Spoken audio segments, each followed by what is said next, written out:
Hello everybody, I am Schmidt and welcome to Rocket Lasso Live, Season 1, Episode 12. We've been whipping through these like nobody's business. So we've already got a bunch of people here hanging out in the chat. We already were naming some of their names. Who else we got popping up in here? We got Samuel, we got Fake Blood, what's going on? But we've already got a couple of links going. Let's see, we got one here from Crossfader. Let's go ahead and share our screen and click on the link and see what's going on. So, Oscar Peterson on Instagram. I think we've seen some of his work before. It's actually not Peterson. I think it's Petterson. Not 100% sure. Oh, let me make sure the audio's off.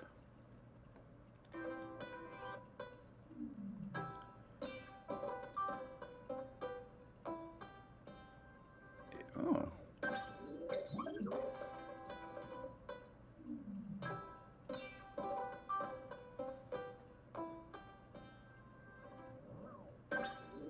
Well, this is interesting. That's pretty crazy. I love the sound design along with it. It's really fun.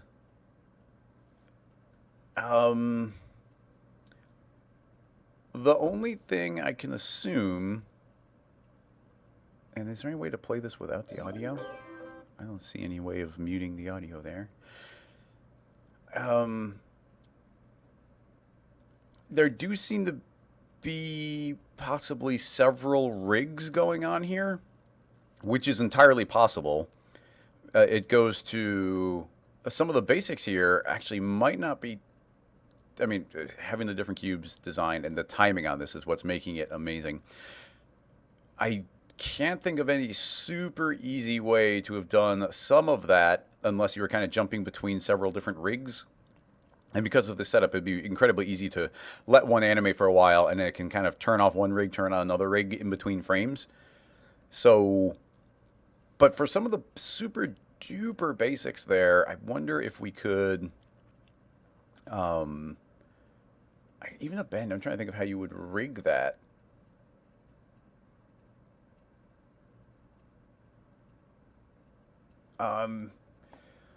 Because if we were to use some joints, you don't actually have to use joints, they're just a good way of visualizing things. If we put two joints in here and now we can give it a length, maybe it needs a direction before we give it a length, do that. Oh, that's what gets a length. So a length of 100, and we can put another one, and that one will also be a child, and that can be length 100. So that becomes 1, and then we copy and paste that, and then we would have number 2. Point that one 90 degrees in the air, and now we could take this point and rotate it 90 degrees, and then take that and rotate it 90 degrees. So now you kind of have this square structure. So then what you would do is make some... I guess it would probably be a good idea to just make one of these. We'll adapt the second one. So if we add a Cinema 4D character IK tag to it, then we can set the end joint here, and then we can create a goal, and we have a pole vector, and that's probably pretty important. So let's go ahead and add a pole vector as well. So we've got the goal, and we have the pole vector. The pole vector is exactly here. The reason the pole is important is it's kind of what direction the elbow points in. But now we've got this joint goal over here. So what I probably do is take this entire rig, copy and paste it, and then we'd organize it a little bit. First of all, we could take this pole and we can hold down Shift and then snap it over. Oh, I missed the blue angle. Pull it over 100 and pull it down 100. Come on. There, down 100. Now you see it snapping really well to that corner. So now we got that perfect shape. We've got two different poles, but then we have two different goals. So I'd probably do is the two goals are in the exact same location. So I'm going to hit Alt-G, and those get grouped. And then if we were being really nice and clean here, what I usually do when I'm building a rig would be build in some very direct controls. So maybe on this one goal, I'm going to hold down Alt as I create a circle. And let's change the orientation so it's facing the camera. T for scale, scale it down. And then I'm going to hold down Alt as I click on this second goal, and we just need something that isn't going to intersect with the other one. So we could do something like make a flower shape, also face it towards the camera, T for scale. So we have two different shapes, and it's relatively easy to grab one or the other. Actually, that's not entirely true because that one's being a pain. So let's drop this down to 4 petals and scale it smaller. That's fine. So what we could do is move both of them as one. So we've got this null, and I'd put that into another control. Let's make an inside. Why not? And we'll flatten that one out, T for scale. Actually, scaling that one down is going to scale the other, so I'll manually pull this one down. Cool. So we got this group control, and I usually colorize these if we're building a proper rig. So I turn on the color on all 3 of these. So let's say on for color. On the inside, I'm going to make it yellow because that's a neutral one. And then we have our circle control, and we can do right and left, but usually I would just be the color red and the color blue for really high contrast, very easy to tell. So you got these 3 different colors. So this yellow one is implying that we're going to be moving both of them. And based on the IK rig we just made, you can see we're getting these really nice bends and wiggles. So that's cool. But if we at some point wanted to separate them out, it's really easy to grab this flower and just grab this one and move it away. So we do have to be careful. We'd also want to be controlling the pole vectors. There's potential where we could ignore them or make them a child of these other objects. Not something I'm super worried about. I'd probably just put them each into their own control. So I'm going to hold down Alt as I create some end sides for them as well. And then we'll shrink them. We'll face them towards the camera. Shrink them smaller, because they're like less important, so I'd shrink them down smaller, and then we would probably coordinate their colors as well. So this is the flower, right? No, this one's a flower. So this one we should make blue. And this is just if we're being organized, which is just a good idea in general. And this one would be red. We could be ignoring all these, but why not build it nicely? So there we go. Those will match up with their appropriate object. Let's go ahead and give this a quick save into the new episode 12 scene files. And by the way, if you are supporting me on Patreon at the engineer level, then you get all these scene files after the show. Rigging cubes. Now, something that's a little specific about this animation is there's not going to be a lot we can do to change some of the bases. Like, in order to tackle the technical parts, it's kind of like we are stuck on making them cubes. So I'd love to make this more different than what we were seeing, but we're kind of stuck with that. So there's additional technical elements here, because now that we've got this kind of basic rig set up, it'd probably be a good idea to rename things. So we just call this elbow blue. That's fine. Wait, this one's a blue one. Elbow blue. You see how important it is to name these because I was already mixing them up. Elbow red. And then we've got, let's see, tips. And then we've got tip red and tip blue. Cool. So now typically the controls are the most important thing. So these go in the top of the hierarchy so we can get at them very easily. And then we've got our actual structure down here. Now we can go ahead and start making our cubes. So the cubes should be exactly 100. And with it being 100, we can move this over exactly 50. We can move it down 50. And now we've done that, we can just put it in proper places in the hierarchy. I don't know where those are, so if I just click, now something like right now, the easy way to do this is just to take this cube and drop it into the hierarchy. And we can do that. And we can make a duplicate of that cube, and this one should be a child of this one. So we can go and make it a child there. There are potential problems with doing it this way. Well, you get a messy hierarchy. Typically, I would want to take these and separate them out to be completely outside of the hierarchy and use constraint tags to lock them on. I think we can ignore that for now. This should be the top one, so I can move this up and over. Can't hold down shift on a double angle one. Over 100, up 100. And then the last one, which will be here. And that one will be over 100, down 100. Cool. So now with that being the case, now it's really easy for us to go and grab our controls and we can start moving them around. It appears that I pulled that one too far out of the hierarchy. There we go. There we go. So now you can see that we are getting this really nice movement here. Now you see we're getting that pop, and that's because we're pushing past this elbow. Now this elbow actually has a lot of freedom to move a lot further, so I could move this just arbitrarily way down here. And as long as we don't pass it, that's fine. I can grab the other elbow and I can pull it way up here. That's going to make it a lot more stable. So now when I grab this tip, I should be able to move it on only these two axes. Very important. If I pull it on X, everything's going to break. But if I only move it on Y and Z, you can see we've got this very stable rig here. But as long as we have this zeroed out, and you can see because of the way we built it, this should be at position 0, 0, 0. We can always grab our, if blue is at 0 and red is at 0, then we can always just grab the tip control here and control both of them. And you can see we're moving these around really nicely. So that is working pretty well. Now, so that's a way of building this one rig. And if we animate things very cleanly and very carefully, like, we should be able to get those structures going. So yeah, that's one rig. But then you also have the additional little tricks of, if we wanted this to sit on the ground, it's only this corner that's sitting on the ground. So if we actually want to lock that down, then we might have built this in a different order. So this becomes just one of those rigs. La la la la. So yeah, this tipping over and rotating and everything it's doing, that's pretty impressive stuff. So you could do that, and then once it's here, I would wonder if you would reset the rig again. So it's you could reorder it so that that becomes the first point.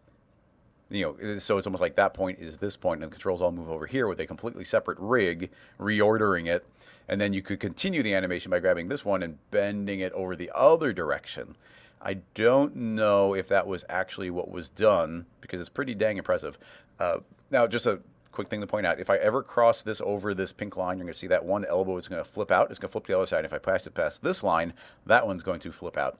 So it just goes to, if we were animating this in a certain way, we'd have to make sure that we are also keyframing this to move further so we don't cross that line. Just important to do. And even here we can cross that line. So you just have to be animating those along with the object. Depending on where you put them in the hierarchy, potentially you could build a rig that's automatically dealing with them to a large degree, but usually there's still some sort of exception. I'm trying to think if there's really much we can do to go further on this one without getting really meticulous and building the rigs in a much deeper way. Even the way this is rotating makes me think that we didn't pivot. This is just pivoting from a corner here, but it might have been good to pivot from the bottom of a cube. But if that was the case, then I don't know how the elbow would behave. Although I guess I can picture ways it would. You just change the hierarchy of the way it's built. But once again, every time it moves, I feel like it's a different hierarchy being shifted around. So pretty impressive. I can't think of any real casual way that would have gotten put together. I'm trying to think if there's anything else really interesting that we could do with what our setup is currently. Because to make the animation would be okay, the next 2 hours we're going to make 10 different versions of the rig and constantly transition between the two of them and start doing a bunch of keyframes. All I can say is that I think it was probably largely structured like something like this, a series of these, and they could be getting built and rotating around. And even that, you can picture where, imagine an alternative rig instead of an elbow, one arm elbow, where it's base segment 1, 2, 3, 4, and then that whole segment could open up and twirl around. And it's just building a completely different hierarchy here where these are ordered differently. I hope everybody's kind of following that. To get really specific on it, like I'm saying, would get a little bit specific and tedious potentially. So I think, as much fun as that is, I think I might stop that one there. Probably be a good idea to undo a few times, zero those out. There we go. So yeah, that's a little bit tricky, but hopefully that somewhat answers the question. Jolf is linking to something, but he's saying it's a tutorial for Houdini. We could take a look at it and see, but if it's a tutorial for Houdini, then the idea would be how do we do this type of technique in cinema? Adrian Mayer, and it's cell replication.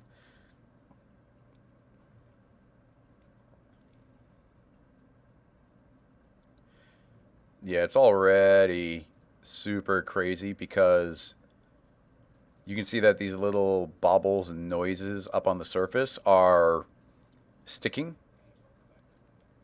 So there would be presumably a lot of, when those things separate out, how would we keep that noise in that same way? Because I don't think there is any way that we could do that. There would be, presumably a whole bunch of breakdown here. And even there, I'm curious how he does that sudden separation. And but yeah, he's writing, seemingly he's writing code. Yeah, he's writing code here so that these can suddenly separate. So obviously this gets really detailed, really specific. So that gets to the point where it's like, okay, we're not able to generate that type of geometry. And the basic idea being, if we have a really nice bump of some sort or displacement on a surface and we suddenly split it into two separate objects, that bump gets destroyed. It can't suddenly pop from one object to another and continue to exist on the surface in the same way.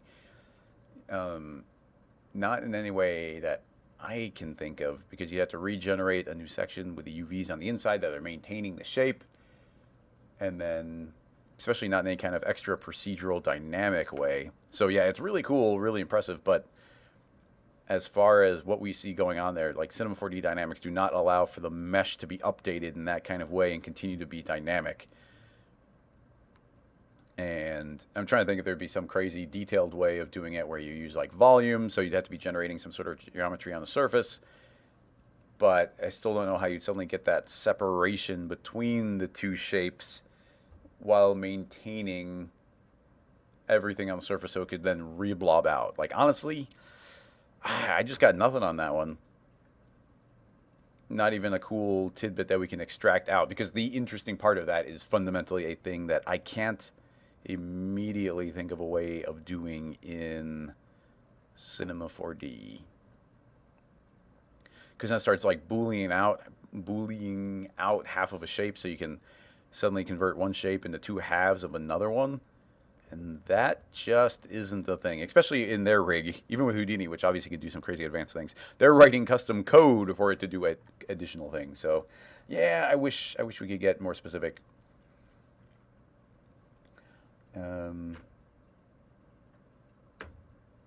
Apple's saying that you could transfer the UV via, they have like a node where you could transfer the UV from one object to another object, and we just can't do that in a dynamic way. We could do it in a very manual way, but we can't do it in a dynamic way. Mako is worrying me a little bit. It says, if you've got this crazy one, if I have time. The word time in there is intimidating. Why are we getting sound? I don't remember hearing all the sound. I probably had turned the volume way down. I don't think you're hearing the sound unless it comes back through the microphone, but...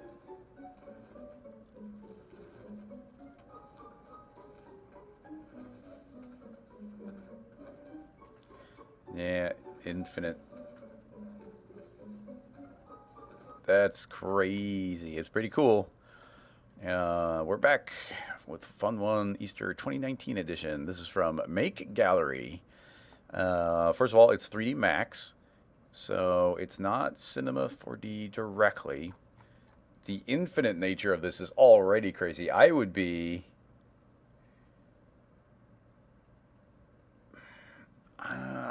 curious about just our ability to even get these cracking shells working in any kind of way that's not insane. And it's also got this really nice rolling egg. So even that part, like, I think there's the roll it plugin. I'm not sure if that would be applicable, but even rolling this around automatically becomes crazy. Let's see if we can do something along these lines. I am not going to worry at all about getting it looping, because that part's insane, where you'd have to like take the entire thing, get it to the same state, grab it, and scale the previous version way up so that you have the existing parts, and then loop it. It's a lot of manual work at the very end of a cached simulation. But let's see if we can get something basic going here. We're going to go with something relatively low poly. Let's go ahead and create a nice dynamic floor. Let's go ahead and pull this up into the air. And yep, exactly 100 up. And let's get it traveling around. Honestly, we could just have it randomly rolling around. So it might be kind of fun by itself. If we, I can see if we can make this go randomly. We can make a noise tag. I kind of want to use signal, but let's see if we can do it with a regular vibrate tag. So I got a soft body, not a soft body. We don't want a soft body. We want a rigid body. Rigid body on the floor and the sphere. So it's going to dynamically fall into the ground. Now, a thought I have is, what if we make a null? And actually, is it even the...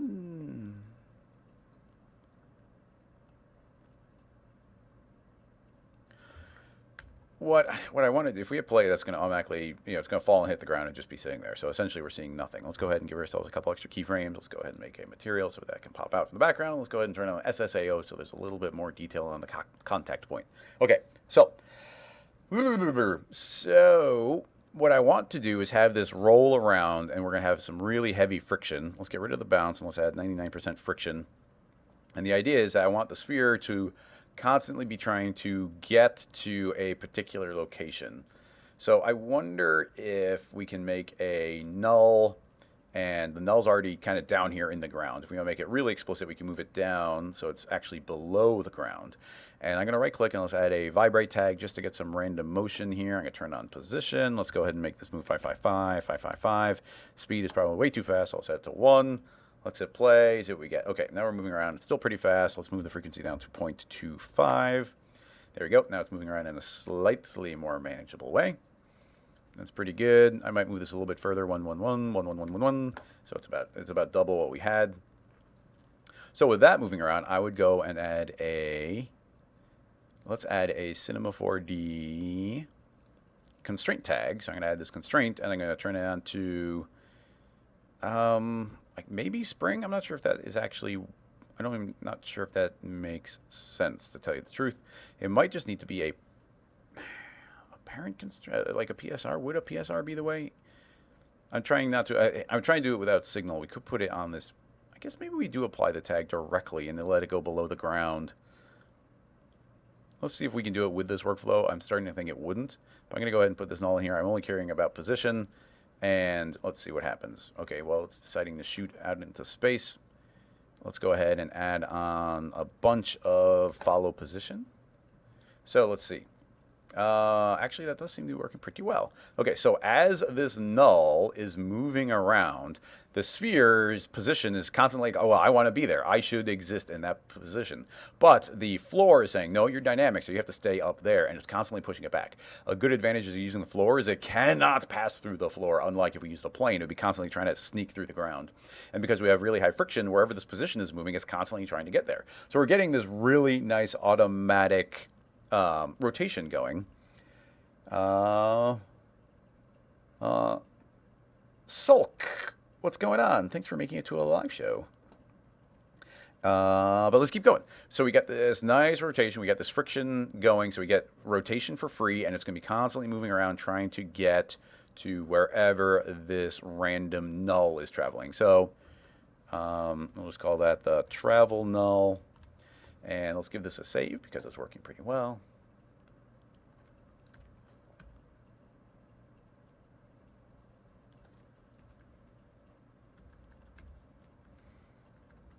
Wrecking shell. Nice.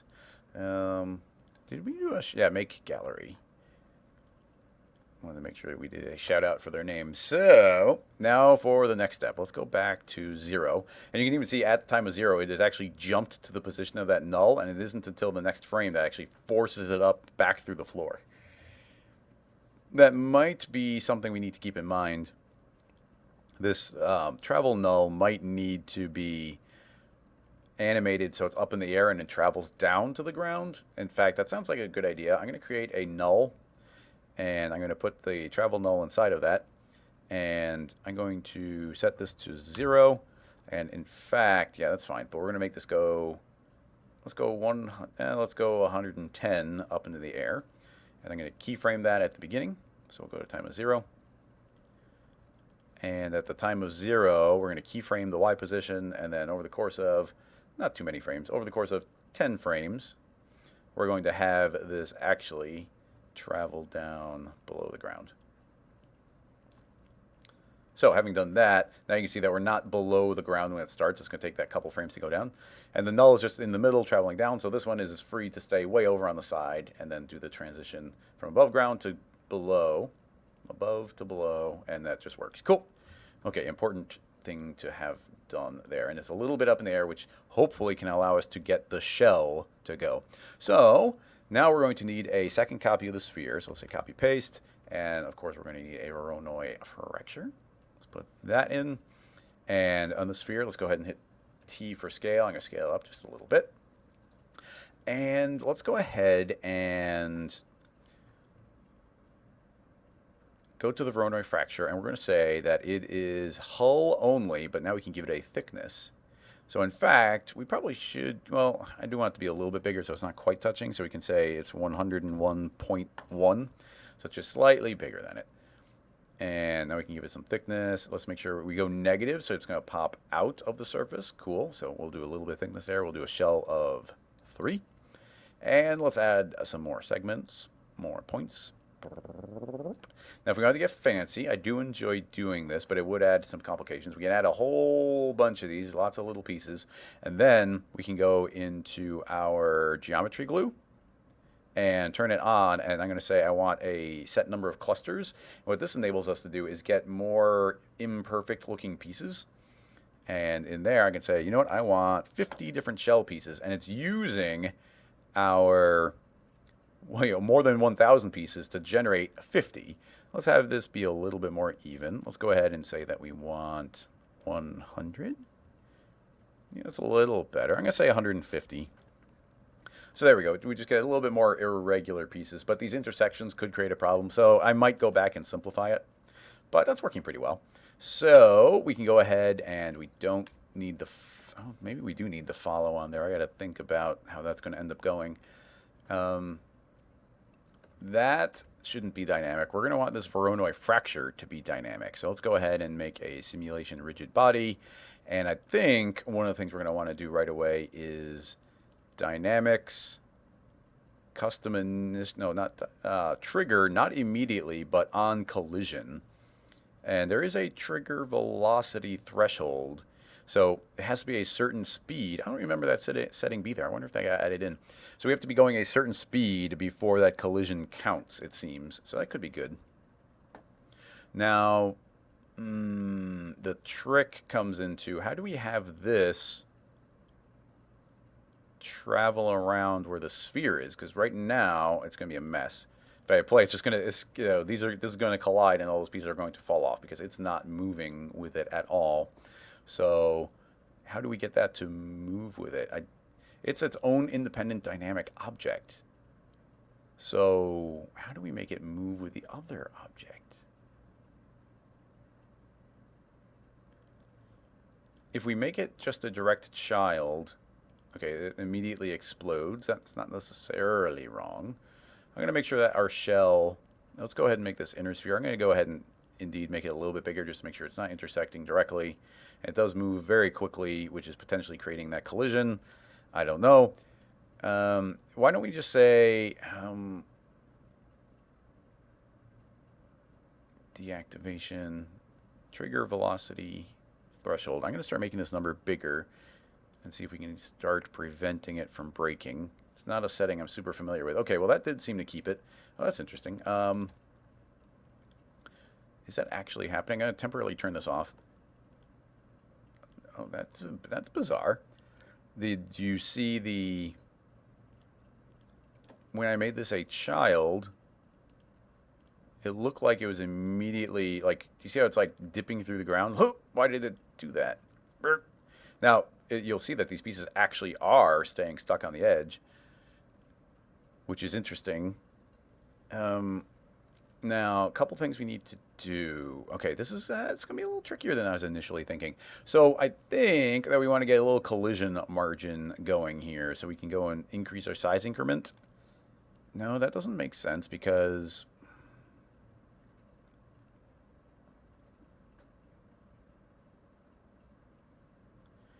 Okay, let's do this step by step. I think I'm going to bake this object. Let's just say bake out the sphere's animation. So the sphere is just going to sit there and twitch. That's not good. If I told that to bake, which I did, and then do we have to turn off this guiding tag then? Oh, that Voronoi fracture existed, so it's probably trapping it. Clear, bake, enable, clear cache, bake again. Okay, now that's moving around. Cool. So now that, essentially, this is just a keyframed object for all purposes. So now that that's a keyframed object, and you see it's going to fall and hit the ground, my thought would be, and we're going to have to do a couple tweaks here, but if I grab this floor and I move the floor down a couple of units, then now that's a little further away, which means our Voronoi fracture isn't going to be colliding with it immediately. Why do we lose our colors here?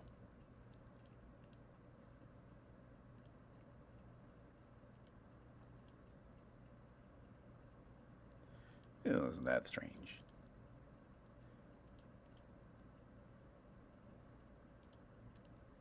What did I just do that made the...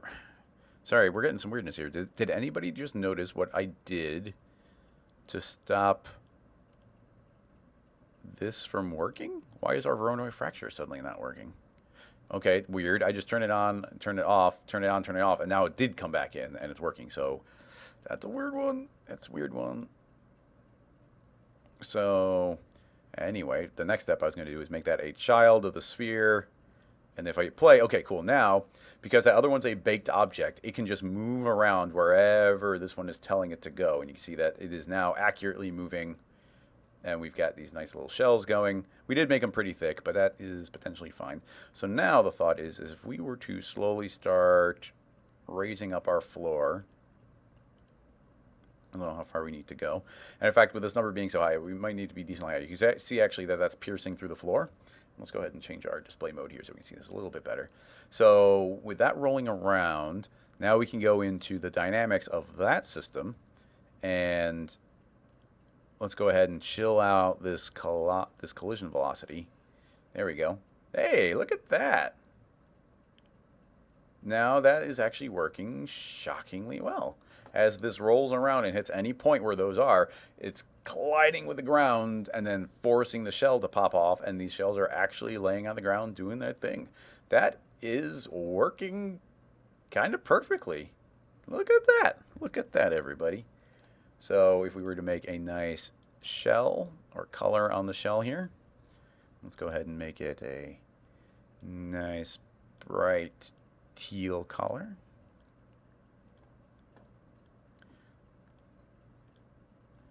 It's still colorizing the fragments, which is strange. I would think once I put a material on there, that would override it. So now we should be able to play, and as this rolls around, those chunks will fall off automatically. Working awesome. This, I gotta say, I'm kind of excited for this trigger velocity threshold. I think that before, if it just taps something, it was like, oh, it's triggered. But now it's like, no, no, no. You have to be a certain speed before it gets triggered. And that makes all the difference in the world. So that's pretty huge, actually. So let's see if we can get a second layer going and push this around a little bit. Honestly, like the dynamics on these falling are pretty good. We could chill them out a little bit, of course, by putting in some linear and angular damping. 95, 95. So now these should be not flinging themselves around too much. So they'll just kind of gently fall to the ground, only where forces are being constantly applied. So I've been doing that more and more if you want to like chill out your dynamics. We've also got lots of bounce and friction. So if we crank up those, then they should be even more likely to just fall and hit the ground and stay there. You have to be careful. There is a little bit of a pop where some of them are coming up the top because as one rotates, it's now colliding with the ones above it. So that's something to be a little concerned with. We could, this would break it a little bit, but it'll run faster as well. It might be a little bit more accurate when they roll around. I guess we might need to make them intersect. But I turned off self-collisions, and that means that only that they're not colliding with each other. They're only going to collide when they hit the ground. So we would lose out on them colliding with each other here, but only where they hit the ground would that work. And now we'd probably have to make the ground go up a little bit higher to accurately make them fall off as this rolls. Although it's still kind of not. I'm a little surprised. As we go up further, though, there we go. Like so, I'm forcing it to intersect a little bit more. which is forcing it. We could probably just lower the threshold as well. But now when you're rolling, it's actually doing a pretty good job of dropping them off wherever it's colliding. So there's a little bit of a push and pull there as far as the way these are colliding. And yeah, we gotta be careful there. Now I think want these self collisions, but we don't want them flying off here. What we might need to do is go to our margins, Command or Control D, and we can go to Dynamics, and we have a built-in under the Expert tab. We have a built-in collision margin of 1. I'm gonna say it's 0. So that might help a little bit, but I mean, it might be helping visually. I can't tell because these are still just exploding as much as they ever were. In addition, let's make sure that our shape here is a moving mesh to make sure that they can properly collide. That is instantly making it insanely slow as compared. I'm not sure what the calculation was before, because what else could it be but a moving mesh? But, wow, that suddenly is way slower, and I don't think it'd be worth the slowness we're getting from it and to get the potentially slightly more accurate version of that rolling around.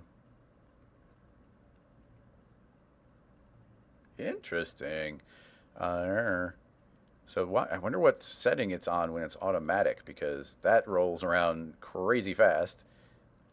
So yeah, interesting. So yeah, I'm a little stumped exactly what we should do there, because the collision margin is presumably important, but you get these explosions. We'd get less explosions if we weren't doing the welding, if we weren't using this geometry glue. So if we turn that off and we get a whole bunch more little segments, then everything should not be as inclined to explode and crack out the other ones. But you see the shapes are a lot less interesting. But I mean, it's still flaking off in a really nice way. So yeah, it's a little difficult to judge that. I mean, also we could do some combinations. You know, we could say yes, geometry glue, but there's going to be like 555 pieces. So now there's only like 3 or 4 pieces connected. So you're less likely to get these concave shapes. You see like that. This type of shape is going to make it a lot more likely that's going to explode out neighbor shapes. Not a perfect thing, but not bad. But anyway, I would like to see if we can get a second shell on here. Of course, the first shell kind of wouldn't trigger until the second one went, and I wonder if there would be some sort of fakery going. I guess the basic idea would be, let's make a second shell. Let's make this one number 2. Let's make a second color. And we'll apply that color to it. And on this one, we'll make it, the other one was 3 thick, so we're going to make this one, we're going to say plus 4, I suppose. And that one's going to go out further, and now we have 2 layers of shell. Now this first one, I mean, I guess in a way it would almost be like our sphere would be shrinking, but the way to fake it would be, well, first of all, this would be dynamic, so I think these will automatically, yeah, these are both these layers of shells are going to be colliding right away. But if we made the floor start traveling downward more, so it's only colliding with our outer shell, our inner shell might survive a little bit more, but I don't trust that. So we have to, let's see, I'm just curious how well we can do it. I mean, it's pretty cool, like these 2 different layers of shells is neat. I think that they're getting almost identical breakpoints, so let's go ahead to this one, click on our sources, click on that. The point generation, let's give it a different random seed, so at least they're going to be breaking differently. And now that one can be breaking differently. We can see that it's kind of pulling off all the parts at the same time. Just for fun, why don't we make this one have slightly fewer points so that they'll be a little bit bigger. So yeah, these should be slightly bigger ones, and the orange one should be smaller.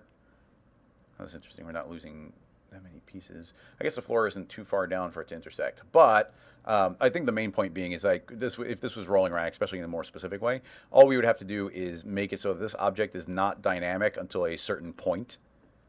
So the easy way to do that would be going to the dynamics tag, and then we go to dynamics, and right now it's dynamic on, but we could just say dynamic off. So I don't know how long we'd want it to go, but we let this one roll around for a while. We probably have to have the floor up to intersect a little bit more. Yeah, definitely. What's funny is we might need an invisible floor and then the actual floor. But yeah, that's enough for that to start colliding. You see we get this nice inner shell. And then let's just say that, yes, we've now gone far enough now that our second shell can start cracking. So let's just go to our dynamics tag. And we're going to keyframe off, and we'll go 1 frame forward and keyframe it to on. So let's replay that. So let's see, it is not dynamic in the beginning. And when we get to this keyframe, it suddenly should be eligible to be dynamic. So right around now, I would think.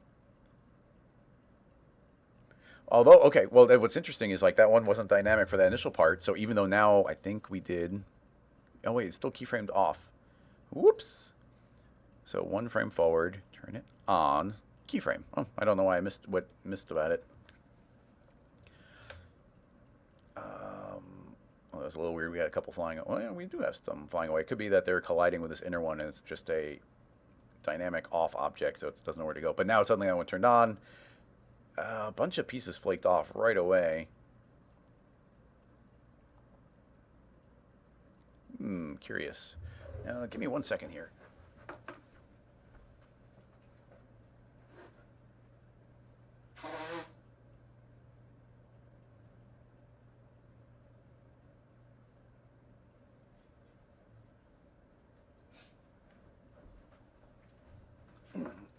Sorry, had a tickle on my nose. Alrighty, so yeah, we're just turning it on dynamic. Let me take a look at the chat. Yeah, you can actually turn it on.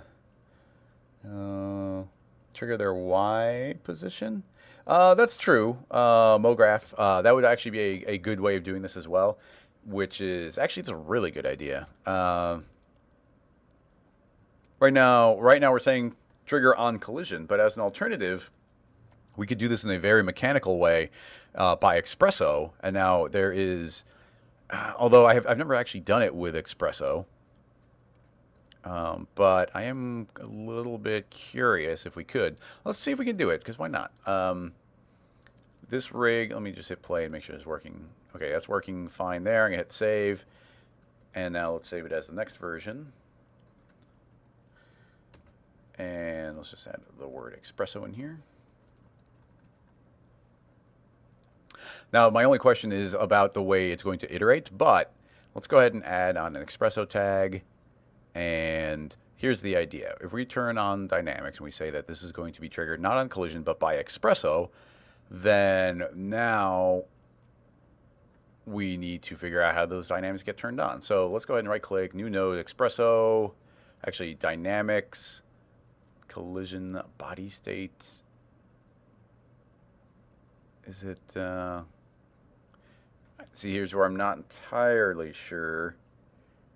Is it body state? Is it collision?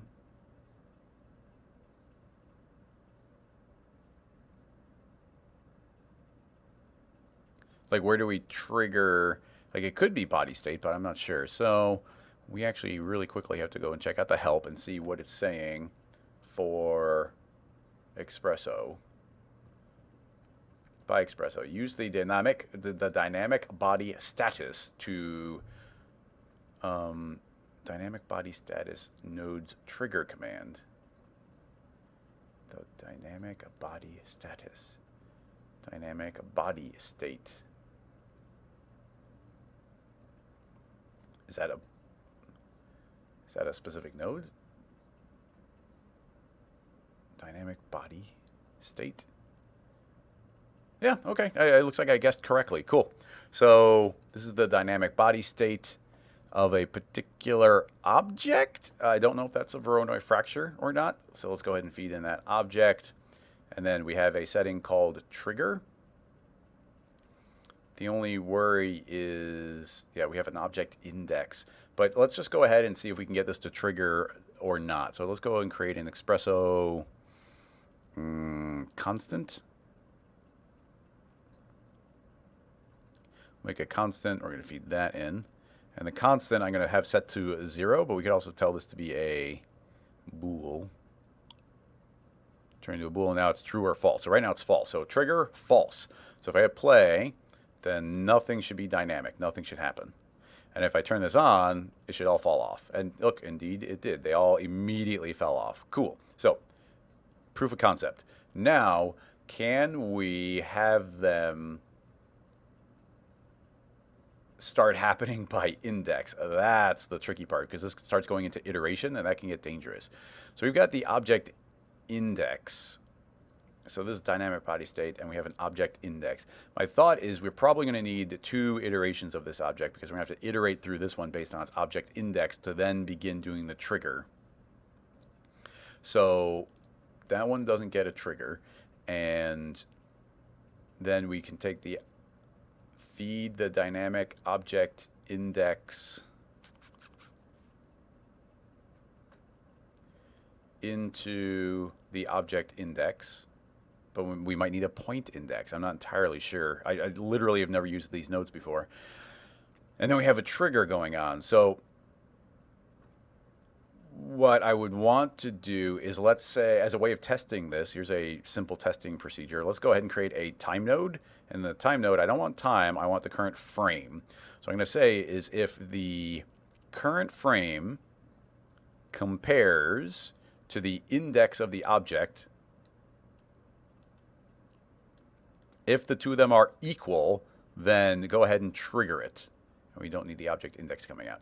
I don't know if this will work, but if it does work, what should happen is every single frame, 1 more of these pieces should be able to will fall off. That sadly does not seem to be what is happening.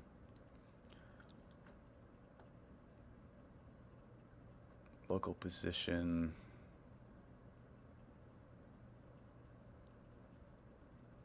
There's a count. Yeah, okay, well, here's a count. And then if we iterate, so if we go into the iterator and we say iteration, so we can feed that into the count.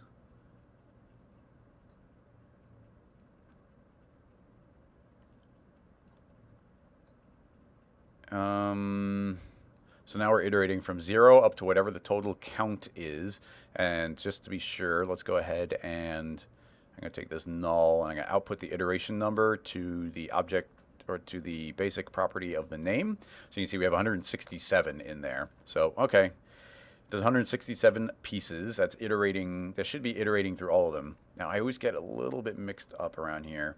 So if the iteration equals the frame, then that is true and it should trigger. And then we would feed that in here as well. I just don't know. Let's hit play. It does seem to be. Nice. Okay, well, I somehow sort of did that as well. You see each one is slowly falling off. For some reason, there's 2 pieces that decided to stay. I'm not entirely sure why, but we might need to increase the count by 1 or lower it by 1. But yeah, by index, it does seem to indeed trigger the piece to fall off. So now, that's based on the iteration. But based on the iteration, based on the object index, I want to get the local position. This is going to get weird, everybody. So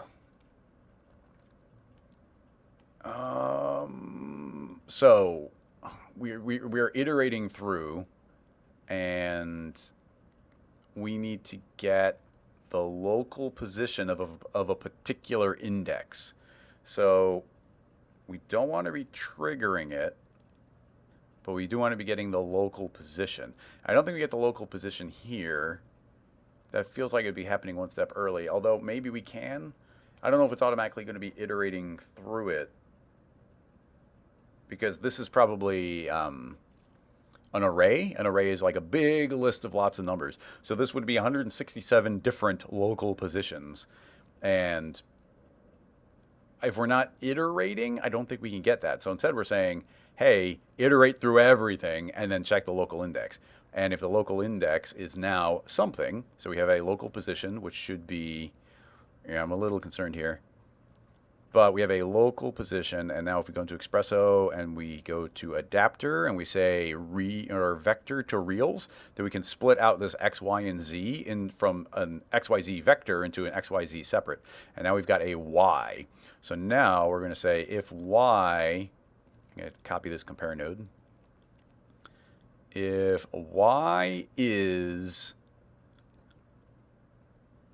less than or equal to 0. So really this should, oh no, and we're at 0. Let's keep in mind 0 is this ground. So I'm actually going to say 50. So essentially it's like the halfway point. Anything that's above the halfway point trigger is kind of what I'm going for here.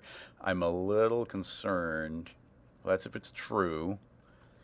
So now we need to feed the object index. That's the object. This is the object's index that we're currently on. And we need to trigger if this condition is true. This is an insane setup. I'd have pretty much no faith that that's going to work. Yeah, everything fell off right away, which means the entire thing is triggering if y, the local y, local y, that's dangerous. I'm going to say 0. No, they all fell off. Minus 50. They're not falling off. 25. I guess I'm not sure what the threshold here is, which is weird. Presumably it's 0. They all suddenly fall off, which is making me think that the iteration is not... the way we're iterating is not correct here.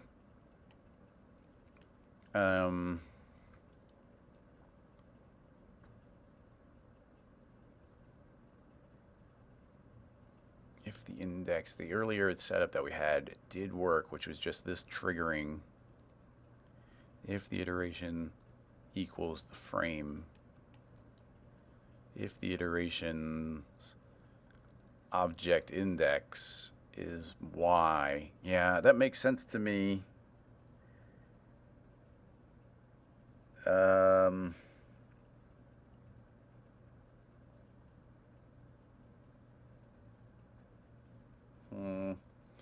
Yeah, it gets real weird. I mean, it could be at a certain point. It gets to. I was surprised that some of the stuff was working so well, but it gets to like, do we feed it that local index? And any of these changes could suddenly make it behave or not behave,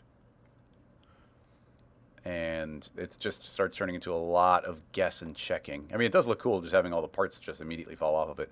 That is so not what we're going for, though.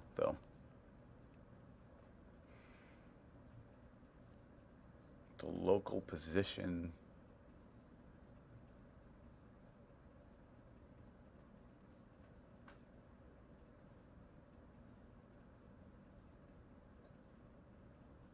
There's also just position, but there's a whole index, and I can't be sure that this isn't each of them.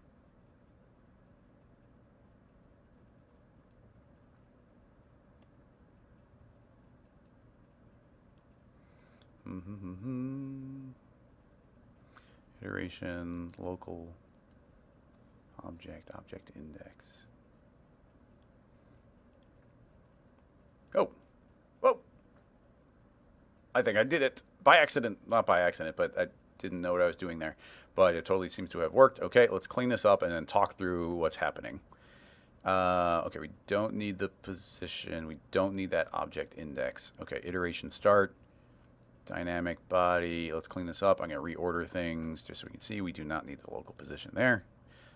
Okay, it seems like the missing variable there is our initial setup did work, but I was using local position, and it seems to have just wanted overall position, and I'm not entirely sure what that means, but let's go ahead and pull this and reorder that one a little bit. Okay, so now we've got this, we're splitting all these apart, and now we can set our variable. So right now it's 55, so anything below the halfway point is automatically falling, but we can just say anything below 15. I think, yeah, so now only these lower ones should be the ones getting triggered. Now what's great about this and doing it with xpresso is that it's not contingent on the other pieces. In fact, the other pieces can't knock it off. So they just kind of let go and they fall away. And it's working brilliantly. That's working amazing. And like they're still dynamic. We still bump into them. So that's super, super crazy cool. I really, really like that. Let's go ahead. I do want to just kind of see more pieces fall off. So I'm going to go ahead and go to geometry glue. And let's not worry about those clusters. We can use all the little individual pieces falling off. Ding, ding, ding, ding.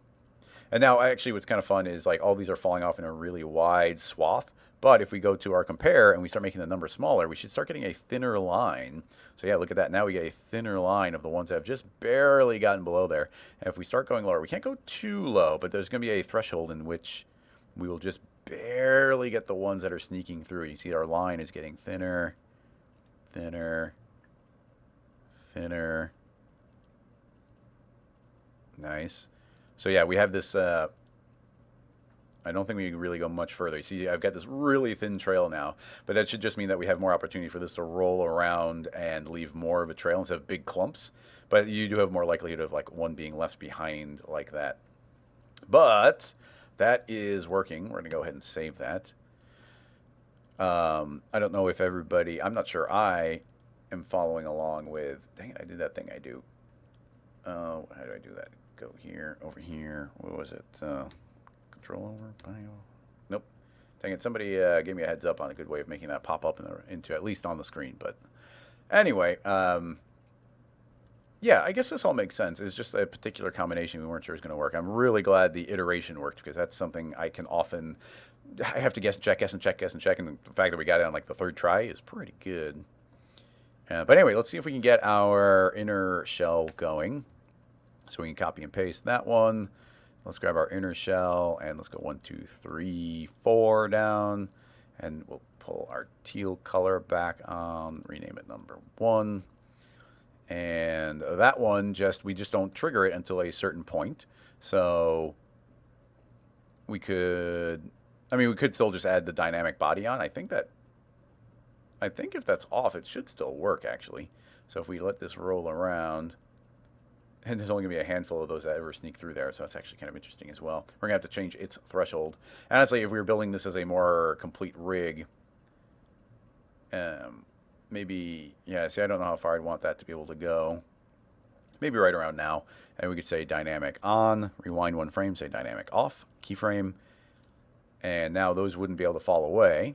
And we can go back in here and go to our compare, and we'll tick it up 1 or 2. So those are now more likely to fall away as it rolls. Yeah, a little bit more of a trail, but we'd probably go a little bit higher on it. So let's see. Yeah, that seems to work. We just need to make sure that those aren't getting their dynamic state triggered early. So let's make sure that until we're after the frame of 300. Once we hit the frame of whatever it was, 320-ish, that they don't all suddenly fall off, all the ones that have gone below its threshold. Yeah, then now it just suddenly turns on and starts drawing that trail as well. So we have 2 different trails that can be left. Those can fall off. So yeah, that's working pretty well. They are identical cracks, which on one hand might be good, but it'd probably be a good idea to add a different random seed, maybe a few more chunks. And yeah, now we have 2 layers, but yeah, the bottom one should pretty much... The yellow one shouldn't really be able to float too much, as long as the small one underneath is being maintained. And yeah, that should be working pretty surprisingly dang well. Yeah, look at that. That's cool. Thanks for this question. This was a really fun one. We got to dive into some new xpresso, which is not something that happens to me very often. Yeah, you could even potentially have this be writing something out. Like, look at these really nice pieces that are getting left behind. And, you know, if we had this randomly traveling null spelling out some cursive or something, there's a good chance we could get it to spell something out. There's a lot of opportunities. And you saw how easy it was to add this next layer onto it. So we could keep on making more and more shells traveling on the inside. And this actually got nothing to do with the floor anymore. So we don't have to keep moving the floor up and down. Now, if you were building this as a rig of some sort, it would be good to externalize certain things. For instance, why not? Because it's fun. Let's go ahead and add just a handful of controls here. So we're going to go to user data. And something that's fun is we can add a group. And now that becomes a group name. So we can just say shell dynamics. And now we can add on the 2 settings I want are going to be a time, and I want and let's go ahead and even name that, let's just call that start time. And let's go ahead and add on. Actually, we're saying time, but honestly, I probably want that to be an integer. Let's say an integer. No max. In fact, if you're getting specific, you see that we've got these settings here. There's a good chance that you're never going to go above some crazy number. Let's say 1,000 frames, but it might go higher than that. So let's say there's no. Let's say the max limit is really high, but the max slider is a reasonable 1,000. And what's the other setting we need? Oh, it's the height. So let's go ahead and duplicate this one, and let's just call this cut off. And let's just say that our max on that one is only 1,000. And let's make the minimum. I'm going to copy that number, say negative. Negative of that number. And the slider max will be 0. Hit OK. And now you see we've got two settings under our shell dynamics. We can right click and say user interface, integer slider, right click, user interface, integer slider.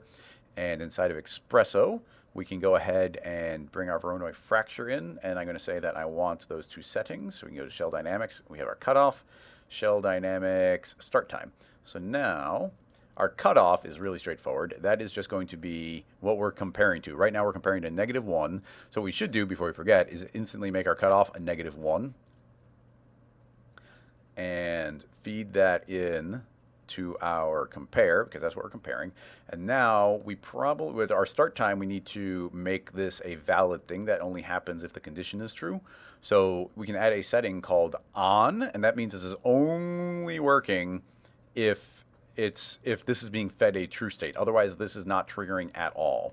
So what we can do is we've got a start time. Let's go ahead and right click. I deleted it, so we need it again. General time. So we got a time node. We don't want time, but we do want the frame. Time is in seconds, so it makes it very unintuitive to work with it.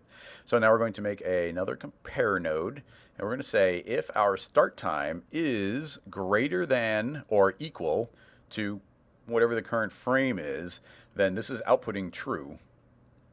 And if it's outputting true, then now that can be on. So between those two settings, we can delete out this old one because it's not doing anything for us. With that, our start time we can say is 50. So nothing is going to happen until the frame of 50, I think. That actually didn't seem to work. As far as I can tell, it's happening right away. So let's see. Start time 50, compare. If the start time is greater than or equal to this frame, and it is greater than, it's constantly greater than. If it's greater than that, once that goes above, it's going to cut off. So I did this backwards. If the frame is bigger than the start time, there we go. Hit play. First 50 frames, nothing happens. Now it's for 50, and now it can start falling away. We could also do things like add an end time and put more conditions in there where it has to be above and below a certain time, and then that would be triggering. So at a certain point, we could stop this. And then we could, of course, add more settings directly into that. But now that we've got that, it'd be really easy to copy and paste it, put this in. Let's go ahead and say the start time for this one will be 300, and its cutoff point will be a little bit higher. And let's go ahead and change the color, and we could go ahead and add on extra subdivisions, 122. There we go. And and we need to change the thickness. This would be another setting that would have been good to build in there, where you could have made the thickness smaller. So it would have been all the changes I just made would have been nice to build in as controls. But now we have the first 50 frames, nothing happens, and then we have about 300 frames of yellow falling away. And now I typed in 300, so now when we hit 300, that should suddenly be valid for the teal to fall away. So right now at 300, with any luck, yeah, now our teal has begun falling away as well. So you see, it's really easy now to copy and paste it and more art direct where that's valid. And it could be where it's like, oh, it's going to start out with a small trail. So this becomes now a parameter that we could keyframe. So this is all fine. I'm going to go ahead and say our shell dynamics. Let's say our start time is 0. But I'm going to do the cutoff. And let's have it be really thin in the beginning. Let's see if any are falling away with 3. Yeah, they are. Let's see how far we can go. Okay, cool. That's too far. So 5. Oh, 5, you can see, okay, 5 does drop a couple. So what I would do is keyframe this. So let's keyframe it at 5 and let it play for a while. What's going to happen is in the very beginning, only a couple are going to fall away. But I'm going to, we can ignore this now. I'm just giving it some time. Let's just say by the time we get to 300, around 300, this is now going to 1 or 0. So now it's going to be quite a bit more. And keep in mind, this number should be constantly increasing. So as it rolls, it's going to be dropping more and more away to kind of guarantee that they're going to fall off. So you get the nice smooth trail in the beginning as we're going. The Y threshold is going higher and higher, so there's more and more that are going to fall off as it goes. So the trail should get thicker and thicker as it's running out of the pieces. So yeah, it just makes it fun and art directable then. And yeah, that's working awesome. This is working exactly the way we would want it to. This is a great little sequence. Thanks so much for the question. I think this is one of my favorite ones of all of Rocket Lasso Live. So awesome. Back to the chat. Let's see. Yeah, thank you so much, everybody. Who asked that question? Super high five. Let's scroll. That was Mako. Yeah, thank you. Got this crazy one if we have time. So thank you so much. That was a fun one. Too bad the sphere is no longer dynamic. Yeah. Oh yeah. If those were dynamic, it wouldn't be falling in for that layer to be there. Now, granted, we made our rather than the reference that we had, we had a much thicker layer going, so it was much more apparent on ours as we let this roll around that these chunks are falling away. If we had it more of like a very thin shell, you wouldn't be able to tell. But yeah, as those get knocked away, the sphere is not going to be going down further and further and further. And they were never locked in that way. Like they're already dynamic. Yeah, so they are not dynamic at all. They have not been triggered. So I don't think that there is any way that we could make that part of it go. Not that I can think of. Let's see.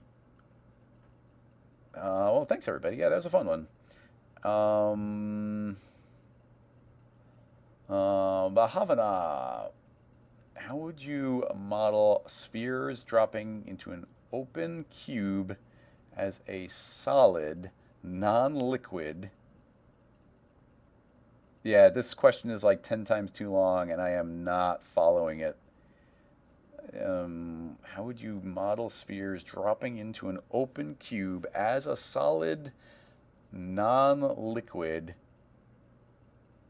then transform them mid-pour, filling into something liquid-like when it hits the bottom of the surface? Unfortunately, I am just not wrapping my head around that. It seems like you're talking about like dumping in a pile of ball bearings, and then as those pile of ball bearings dump out of that shape, they morph into a liquid. Yeah, not so sure about that. I mean, you can make it really, if that is indeed the question, then you could just do that entire thing as if it's ball bearings, and then as they're pouring out, put the entire system this entire time was inside of a volume, and the volumes were very accurate and very tight to the original objects. But as it goes, you can start adding more and more smoothing and a bigger, like more blobbing to it, and then those could kind of grow and start blobbing into each other. But that is not something I am feeling overly confident in. I'm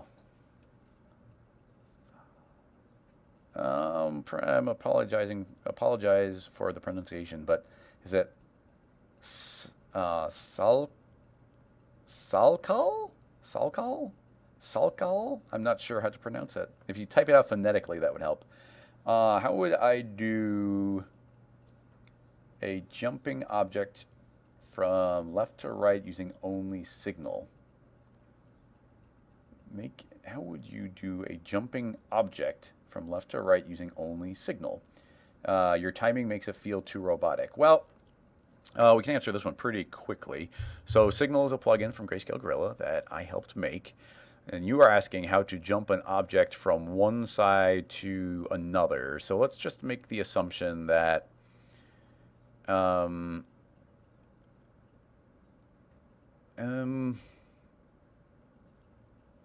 a lot of ways of approaching this.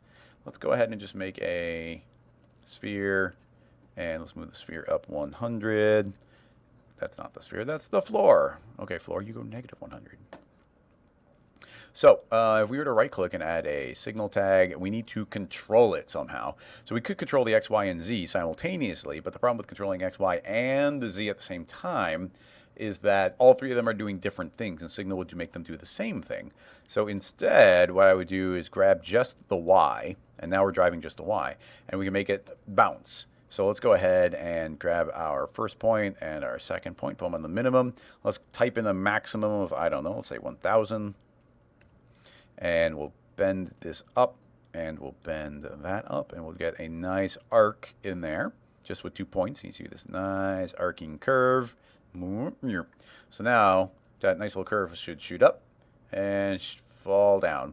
Now that is going to maybe feel a little robotic, depending on, well, right now it's very slow as well. Now we could sharpen it up so there's more of a contrast in the curvature. So now you can see it goes really fast on the edges, so you get this more of a cartoony bounce. It's probably too much. I'd probably want to still tilt these in a little bit. And it's taking way too long, so let's make this be like 35 frames. And let's have it loop, because why not? Boing, boing. So you see we get this nice little acceleration happening on the edges because I'm letting the sharp go so sharply on the edges. Now, that might not be super physically accurate, but having this really long hang time in there is going to add, kind of like a little bit of style to it. So let's just, that by itself as a basis, I think is fine. Now, we would add a second signal tag, and the second signal tag we would use to control something like Z. So on Z, we can have it travel forward, and now, honestly, it could just be traveling forward at a constant rate. So we could just say linear, and let's type in, I'm not sure how far, let's say 100, and let's set this to additive, so it's constantly doing it, and let's set the same 35. So now it's moving forward at a constant rate of 100 every 35 frames. Seems way too slow. Let's set it to 1,000. So there we go. Boing, boing, boing, boing. So that's just going to travel forward and forward and forward forever, with no acceleration, no deceleration. It's just be constantly moving forward. So that, depending on what you're going for, that could be potentially fine. And then where things get cool is if we want to, we get that nice bounce going. But we could even keyframe the strength of this, I think, down. So it could start out where it's doing larger or smaller bounces. So let's do the simple version where it's doing a really nice big bounce here. And then as we get up to, I don't know, let's say 500 frames, it's barely bouncing. So we'll go down to 10%. So now we should end up, there's going to be a transition, but you see, because we're starting out at the 0 position, as we're bouncing, it's tiny. As we go out, it's going to bounce less and less. It's going way too far, so let's, I'm going to pull this back to 200. So yeah, nice big bounces. And every time it's going to be bouncing a little bit less. It's going to take the same amount of time, which is a problem. Because as it bounces quicker, that would go quicker. So yeah, maybe that doesn't work. That part doesn't work as well, that we can decelerate it. But yeah, you could keyframe that down. You got to have another signal drive the keyframe down. You can't really keyframe the endpoint. You could keyframe the endpoint, but you got to keep in mind that that kind of backtracks through your entire animation, and then we'll update it. So that that doesn't go too far. And the only other thing I would say would be is if you had some sort of null or something in here, you could also control the scale. So if we were to make a null, but then we have to move the null down exactly 100, so it's at the 0 point, and put that in, we could actually add a signal tag to the null, and I'm going to control the Y scale. Oh, that also moved the whole thing down.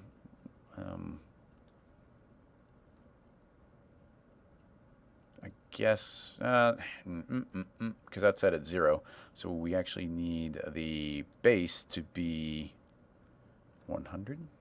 Wait, that's Z. Here's the Y. We need that to be 100 up in the air. There we go.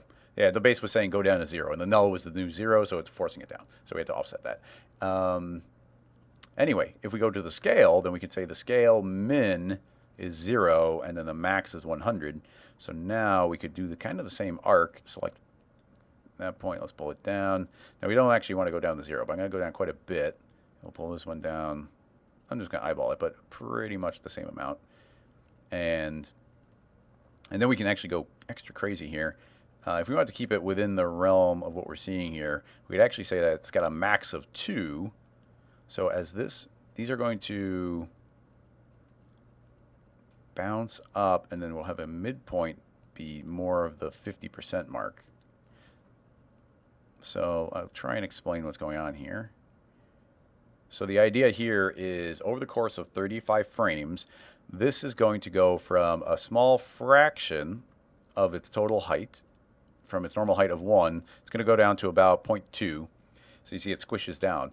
And then as it moves into these frames, it's going to stretch, because we're now going from a scale on Y from 0 up to 2. So anything we go above 50% mark is actually going to stretch it outward. So now as I pull this up, you see it's actually stretching more and more. And then as it travels more, it's going to go more to this normal size of 1. And honestly, us stretching this out to match it so that the scale, it's not stretching up super tall for a very long time. And then here, as something decelerates to the ground, if you're doing cartooning, it's stretching is a good thing. But let's just see what that does. It's going to, and let's set to loop. So let's see. Boing, boing. Yeah, we got to be careful where it starts decelerating, because you can see it starts stretching up here on the top. As it jumps up on the peak, which should be the midpoint right there, that's the middle of the jump, we want that to be like the zeroed out round point. And actually, where's 0.5? We can type this in precisely if we wanted to. I was pretty close, 0.5. 0.5, 0.5. So now it's a perfect sphere right in that position.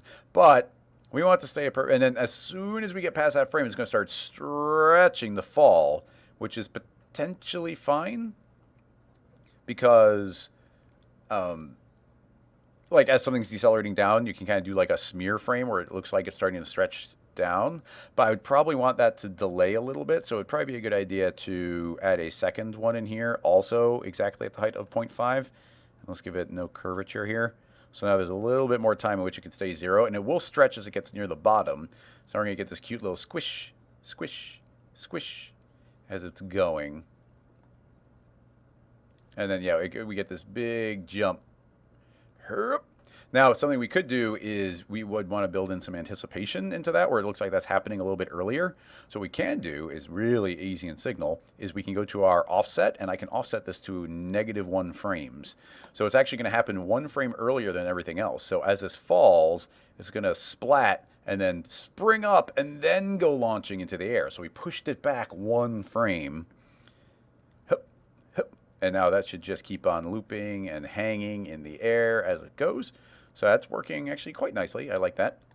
And if we wanted to, the final step would be also making sure that it's scaling outward on the other 2, because you'd want to maintain mass. So honestly, what I should have done, and I think we can easily do this, is I'm going to change this signal tag from just being the scale on X, Y, and Z. Actually, I'm not entirely sure I can do this. But if I drag it on, it's going to turn into a vector, so it's actually controlling all 3 of them. And we kind of want this to do the opposite, which is when it's at the max, it should be, yeah, they're different. So we can't do all 3 of them. I'm going to hit undo. So we're back to that one. So unfortunately, I'd have to duplicate this tag, and I'm going to drag over the X on that one. And on the X, we would tell it to do sort of the opposite, which is when it's at its minimum, it's 2, and when it's at its maximum, it's 0. So it's going to, yeah, it's going to stretch, and we might need to adjust it, but let's go ahead and adapt that also to the Z. So that's going to get really skinny as it goes to leap up in the air, and then it'll splat really flat. Now it's shooting, I don't know if it's popping into position. It might be that we don't actually want to go down to 0. That might confuse it.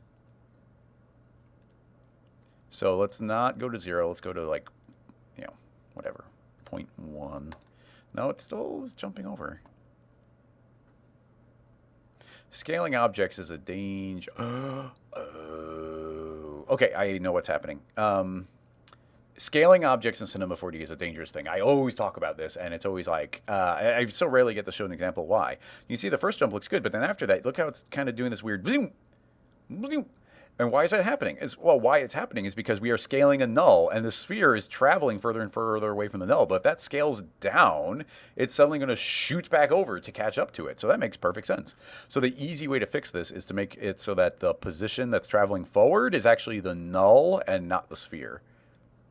So the entire null is moving forward. And now, there we go. Blink, blurp, blurp. It's pretty fun. It's cute. Boing, boing. Let's have it jump a little higher. Boing, boing. It's a happy little sphere. Hey, her. Yep, there we go. Now we have our perfect infinite looping sphere hopping along. Blurp, blurp. That splat is so fast. But that single frame goes a long way. Blap. But, you know, we could, of course, slow all these things down by graphing the curves and making them not as intense. What's cool here is all of these curves are identical. So if we just took these and, like, curved them in a little bit, we are going to chill it way out. So, yeah, we don't have to go too far to make those not nearly as extreme. And we can pull them up, change the arcs, add more points. All three of them are the same. We just had to drive the values in different ways. In fact, all we did was invert them, so there's a good chance that we could have done it all via one, but separating them out is fine as well. So yeah, I'm going to save that one, and let's jump on to another question.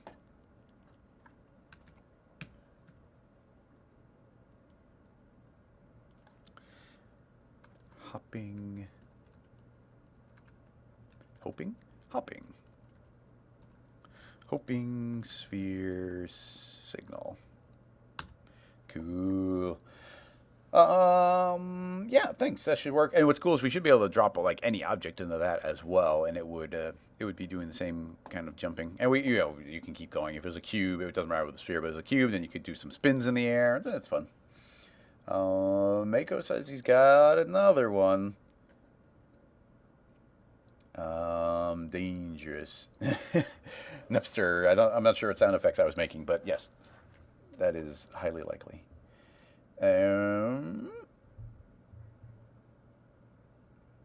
Let's see. Instagram link, as long as that's the only link we got up here. I'm going to click on that one. What do we got? Matthew Bracchini. Matthew Bracchini? Let's see.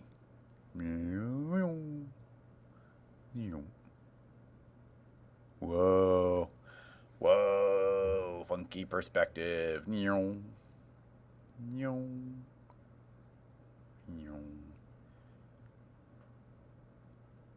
Oh, yeah. For a second, the first movement, I thought that was just moving. But yeah, we got an isometric camera. Now, inevitably, I think that this is... You just have to fake it. You can't really do this. So you just build the structure out, and then you animate it. And, yeah, man, that would be tricky.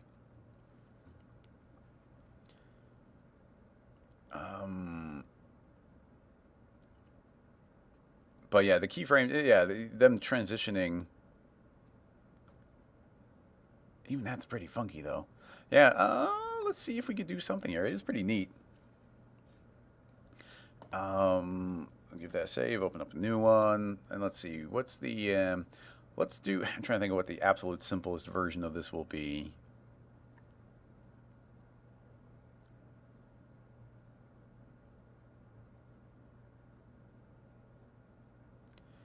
The tubes are a good way of doing it, but honestly, the simplest version would isometric. Yeah, that's the tricky part. So my thought is what if we just try an arc, and we got feed it a U shape. So we'll make another arc, and this arc will have be -180 and 0, and we'll make it to be a segment. Nope, a ring. There we go. So we'll do that. We'll make the radius be 150, and then we will sweep it. Sweep arc 1 into arc 2. There we go. Get that shape, and let's go ahead and make our radius 500. There we go. Nice little arc shape going.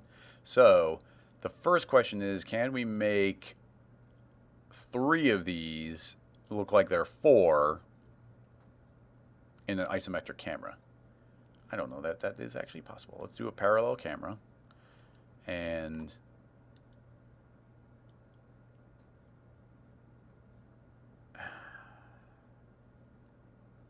how would you... I'm not even sure. Let's copy and paste. Let's colorize one of them. Let's spin it 90 degrees. I said 90. Hold down shift. Oh, interesting. Those don't quite match. It must be something to do with the arc.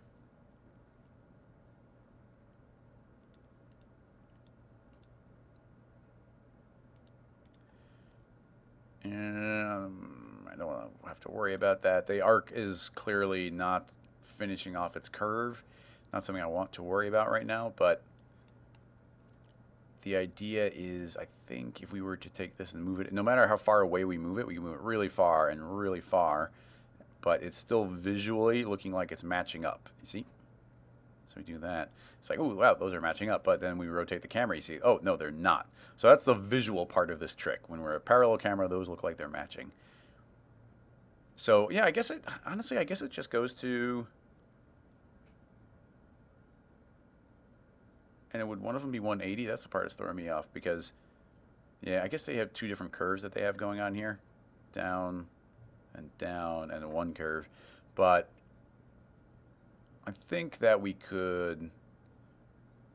I want to do a basic version, so let's just make a camera here, and we'll record it at this position and rotation, and then these 2 pieces are fine. So then we can rotate our camera here, so that this then looks like it is properly connecting with another piece. So let's go ahead and copy paste that one. We're going to spin it another 90 degrees. Give it another color.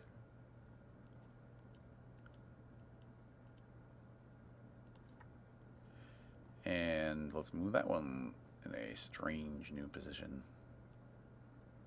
I can move it down, over, backwards on Z. And now I'm just going to eyeball it and move it until, bink, it looks like it's working.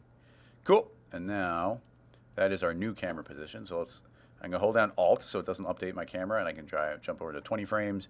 Let's keyframe that again. So now let's go forward to 40 frames, and now we're going to spin around on our this object. And that's doing just fine. Let's go ahead and record that new camera position. And we need a 4th piece, I think. I don't think we can visually make this one look like it's linking up with our last one. Yeah, we need that final connection. Although I am a little concerned that this last one isn't going to... the last one might need to go up, which would put them in the wrong order. I'm not sure. So let's make one more. Do the same trick again. Make another material. And do the trick again. Once again, like I said, if we pull it up, maybe it can go up. I don't know. We find out right now.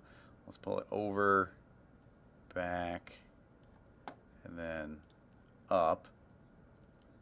I'm not sure if we're actually moving up because now I need to move it until we're visually there. I'm not sure if it's actually physically higher. It looks like it got bigger.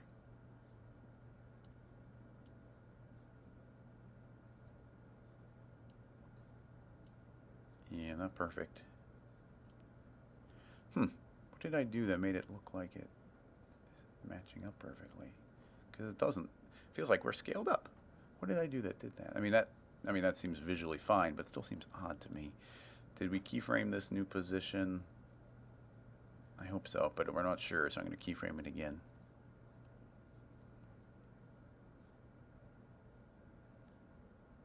I hadn't, so I'm glad I just did it again. Delete that one. That's where we actually went. So there we go with that one. There we go with that one. So now the idea would be our final camera position is merely like getting the correct camera angle. But you see, every time, yeah, even this one, we travel downward. So how do we travel upward? because it always has to be behind, and behind, based on the camera angle, isn't. Oh, we go to a lower camera angle. That's what we do. If we angle our camera down, then it automatically will go. And our parallel camera will automatically solve all the problems for us.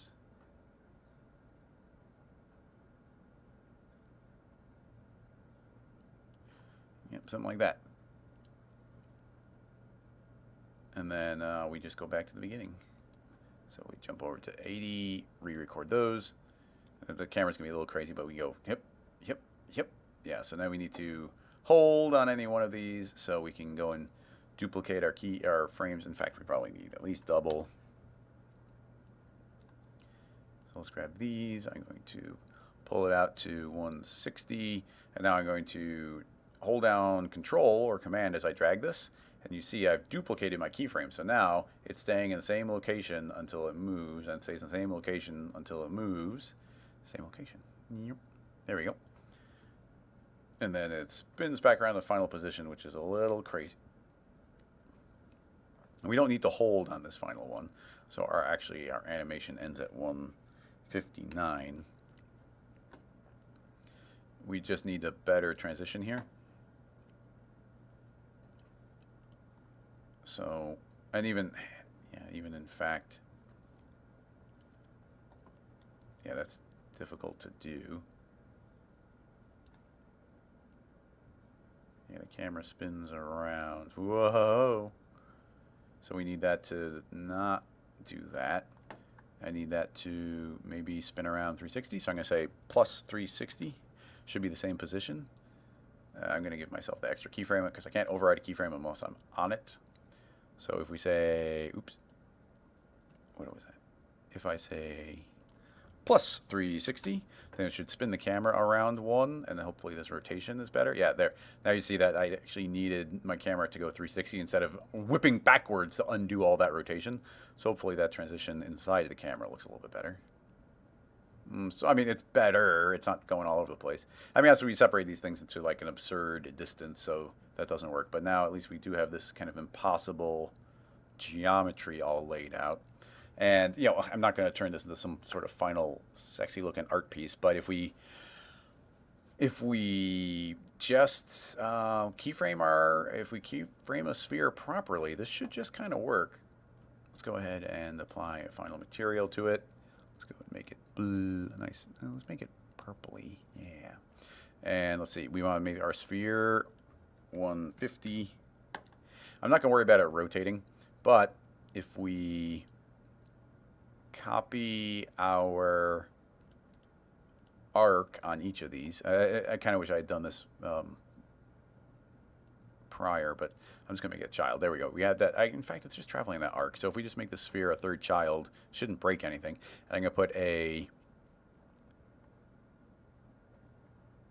line to spline, and the spline is going to be the arc, and we need it to travel. I'm going to use signal because of the way we laid all these out. It should be easier to do.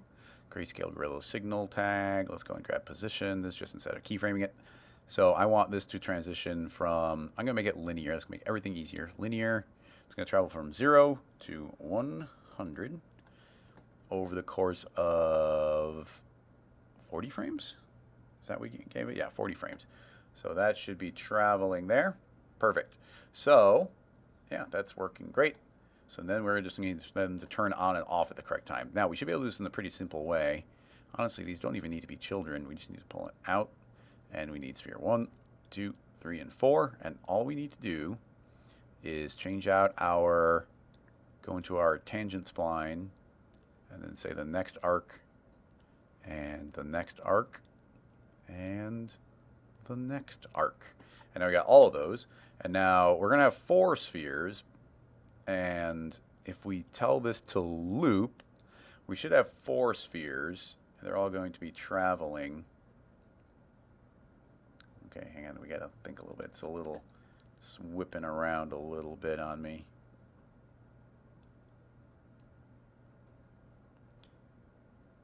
Actually, no,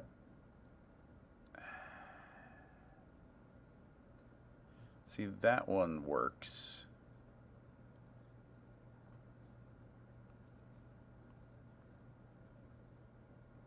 If you just look at that one, so if you follow that one, as that one travels forward, it goes here, and then boom, looks like it continues moving forward. And if we go here, then boom, it looks like it continues forward. And then we travel here, and we lose the camera angle a little bit. And yeah, actually, the camera angle is so bad that we can't even see the sphere. So if we were doing that one, we'd probably want to make this one transparent.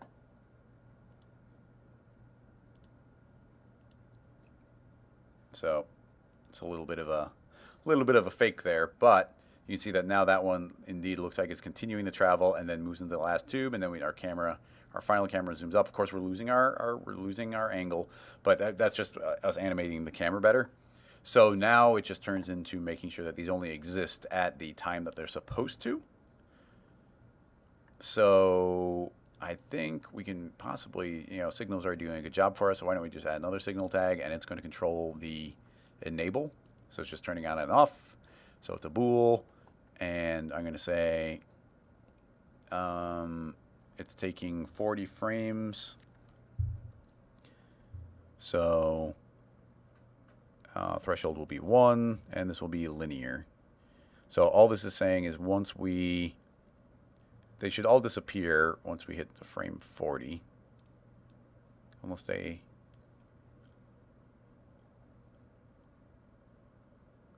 I need it to be 0.9999. Do they disappear? Oh wait, it's only one of them. We gotta keep in mind only one of them is turning off. Let me make sure it's working. Yeah, you can see, okay, that one turned off there, and it's still off there. Is it on there? 0.999. Off. On. Okay, cool. Yeah, 0.999 is what I wanted. I'm going to invert to get the threshold. So it's just saying that it's on the entire time until it gets to the very top, and then suddenly off based on this 999 threshold. So I'm going to put that at the very end because it's easy to copy. I'm going to grab every single one of those. I'm going to say it has an offset based on its num times 40. And now what we should get is 0, 40, 80, and 120. So they're all offsetting. Honestly, they should only be on for that one little existing time. We got to push that a little bit further. I'm losing interest in the concept. And I think I am missing up a little part. Like, the concept is here. We just have to be fiddling around. Where that one shouldn't, it's looping. So that one shouldn't start moving until we go, and the camera shouldn't move until it gets there, which means all the animations should be faster. All the elements are here. We're just offsetting things badly, and we also aren't moving the camera entirely correctly. It's making me dizzy too. So yeah, that's I mean, it's neat, and I like it.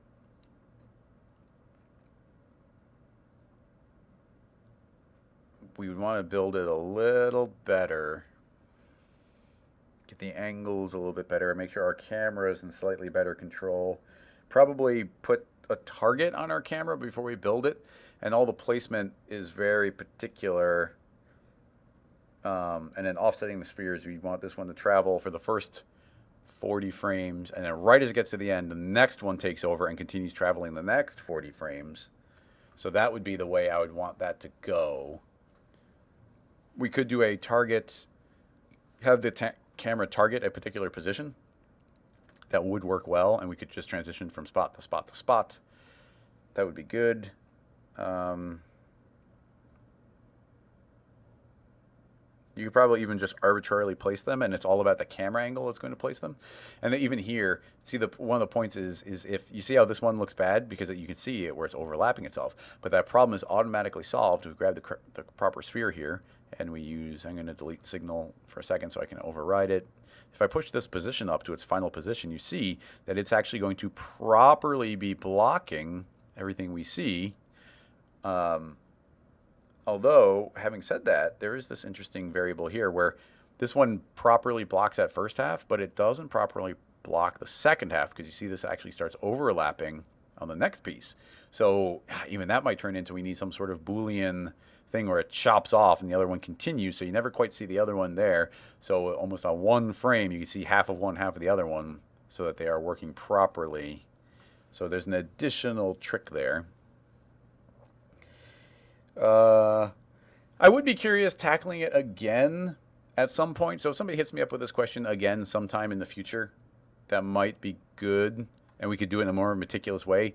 I would almost start this one again from scratch with what I've got in my head, and I don't think that would be very interesting. So if anybody has another question, then go ahead and post that, and we will tackle that one. So what do we got here? Parallel. How do you spell parallel? Parallel. I'm not even sure, to tell you the truth.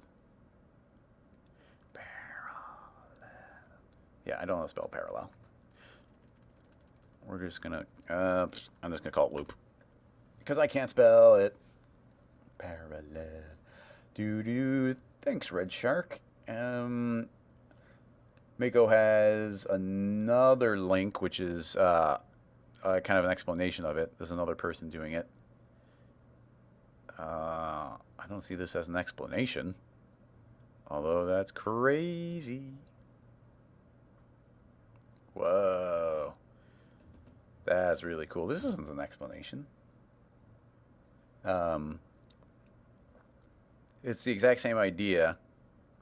Man, that's cool. It's the exact same idea, but everything's just at the same time. And presumably, I like on this shape or on one of these shapes, like this one goes in front of and behind. So there's a good chance that this, like the first half of this, is on one object and the other half of it's on the other object, and the two don't actually meet. They just look exactly the same. But doing that in a render is amazing. Like, that's really cool. So I do like it.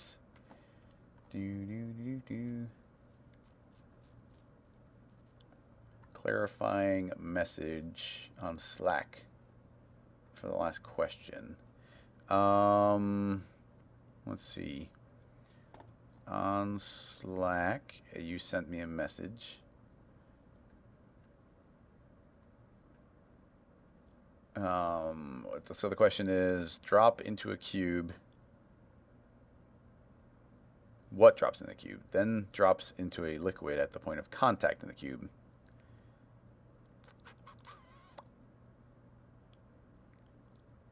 And also the pronunciation of that name might have been cycle. Drops in a cube. The spheres are the drops. Sorry, man. I'm sorry, Drake. I am not following. Spheres are dropping into a cube, then melts the drop into a liquid at the point of the contact in the cube.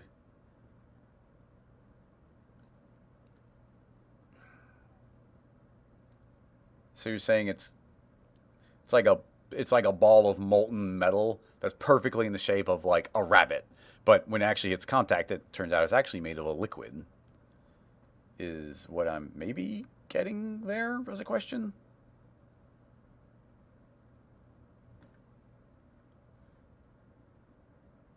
I might need a visual to explain that one.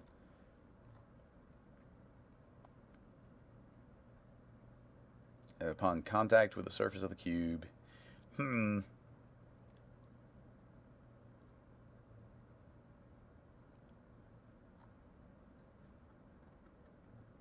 Surface sphere upon contact with the cube, it turns into a liquid. So it's like I said, it's like you're dropping a rabbit, and the rabbit looks solid, but then when it hits, it's actually made of liquid. But I mean, at that point, it's liquid. Like we can't. We don't have any good liquid solids in vanilla cinema. We could do X particles, but then liquids are a whole beast unto itself. You got real flow, so you could be dropping a full-on form of something. It just turns into, in my head, it just turns into the sphere is. It only looks like a sphere. It's already a full-on blobby liquid. It always was the entire time. So if we were to just, as a quick example, the quickest way to do this would probably be, let's make a series of tiny spheres. And I'm going to put them into a cloner. And in the cloner, we're going to make it we'll make it a grid. And they're only 10 apart, so we can put in 10, 10, 10. Actually, this should be double the amount, so I'm going to say 20, 20, 20. Wait, it is 10? Oh, that's endpoint. I got to say per step.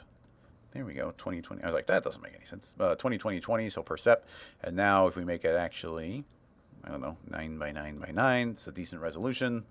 And we say that it's filling a form of a sphere. So you see we've got a spherical shape here. Let's see if we push it a little further, 20, 20, 20. There we go. Finding the right amount here so we actually get the proper detail is a little bit tricky. So yeah, I think 11, 11, 11 is going to give us a pretty good name.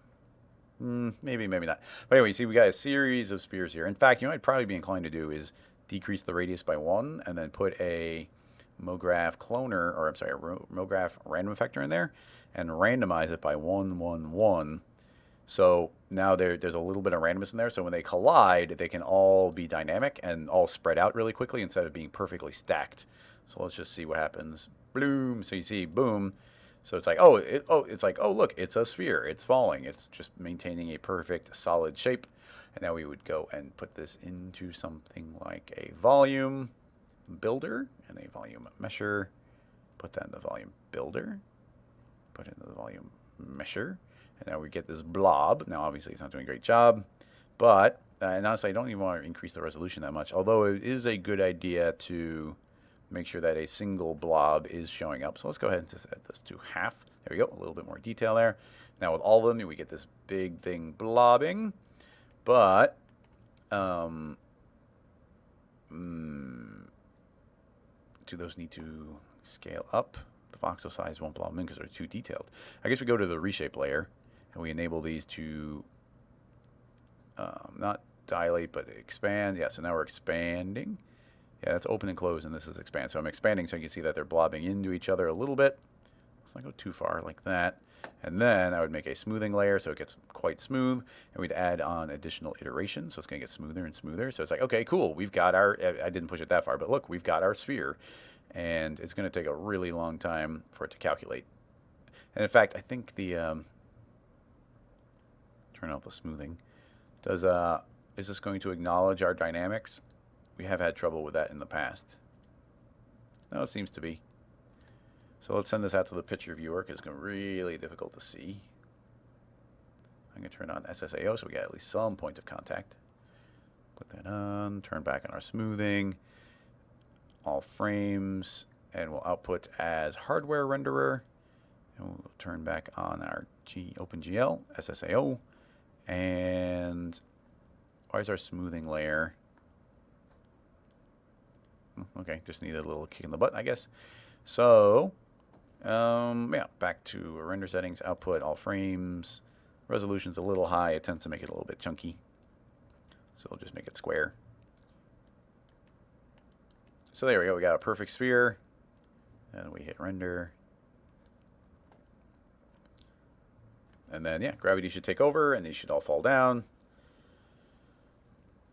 And even though it looks like a nice, I mean, it's not exactly, but it's almost a perfect sphere, but it is not a perfect sphere. It's actually a big blob that's being smoothed out a bunch. So now when it collides, boom, you see it's actually some sort of liquid. Now we're probably smoothing out too much so that these individual spheres are just going to kind of cease to exist. But you see the concept. Now I still might not be entirely following your question. But yeah, that's working reasonably well.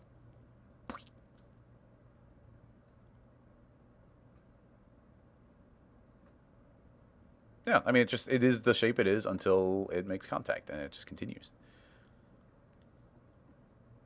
Even having said that, like, this could have just as easily been a soft body. So,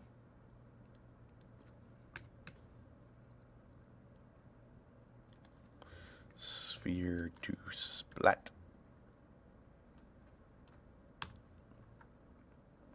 Yeah, and you can actually do some pretty fun stuff with soft bodies along those lines and make them calculate really quick, too.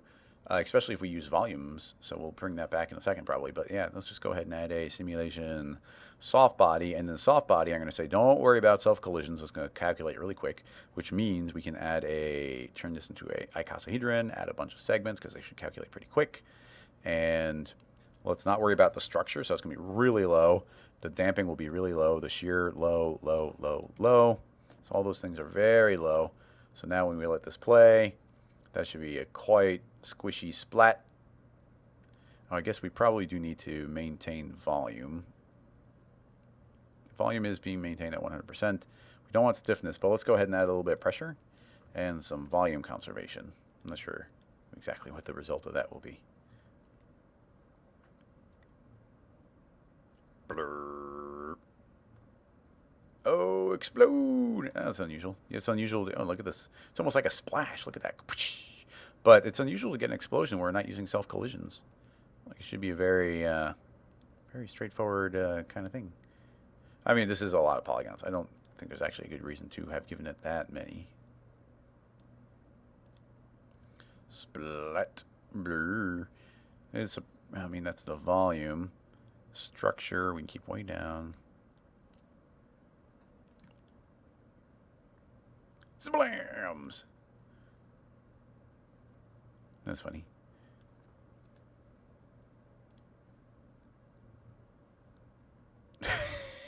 What was that? What was that? It's like I'm trying, and dead. It just flattens out. It gave up. I guess that was the pressure trying to maintain volume conservation, and it just gave up. I'm entertained by that. Splat! Oh, explode. Lowering the structure that low, usually it doesn't make it very happy, but I'm actually not sure exactly what is making that upset. It's very wobbly. And then, oh, you could add more gravity. General gravity. 10 times as much gravity. Splat! Oh, it's still exploding. Let's add a couple extra more frames. Yeah, I mean, less of a splash. I honestly thought that would go a little crazier, but it's maintaining its shape very well. Let's go ahead and get rid of all the friction. No bounce, no friction.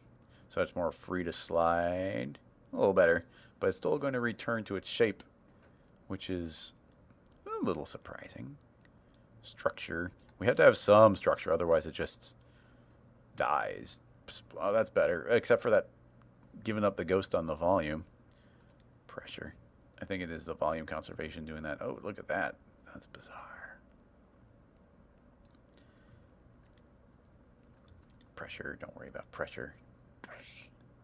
Wow, we're getting some weird results here. It's fun, but that's weird. I want to give it the tiniest bit of stiffness.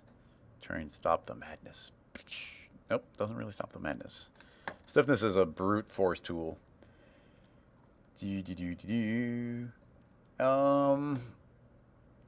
Yeah, I thought soft body would give us something a little crazier there, to tell you the truth. Accurate solver.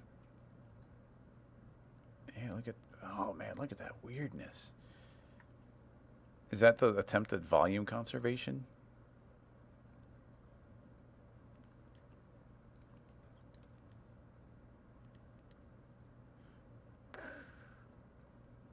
Yeah, I guess. It almost starts bubbling. I mean, I guess on one hand it kind of makes sense, like the structure. There's so little structure that it's not maintaining them. But I do want it to maintain this. I don't want it to maintain the structure because otherwise it'll maintain our volume. And the high pressure should make it pretty flat, but the oh, well, that's slightly more interesting. I wonder if we want lots of damping, so that's like draining the energy out, so that they're not so rubbery. But yeah, even that, like, there's no friction anymore, but the bottom is still maintaining it. So, I mean, we're getting, they all feel like different types of dough that we're dropping, like flap, and it starts stretching out. That's neat, but it's not anything great.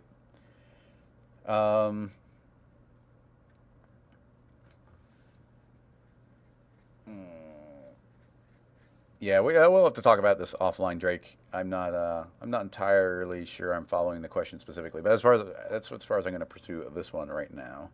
Umbrella has a link, though. What do you got? Ooh.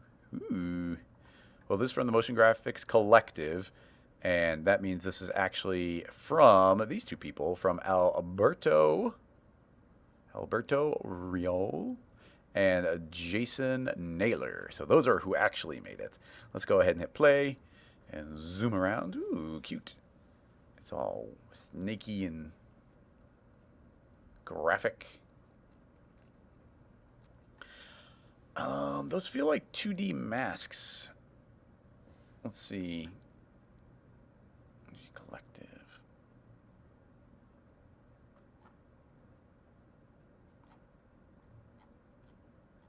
There it is. I just want to see what they're saying. Saw an illustration. You know what to know. He's not saying specifically. Oh, he's got a bunch of tags. That's the days of type. He's not calling out software. So it's entirely possible this is a 2D animation. I'm trying to think if there would be a way in 3D to do it.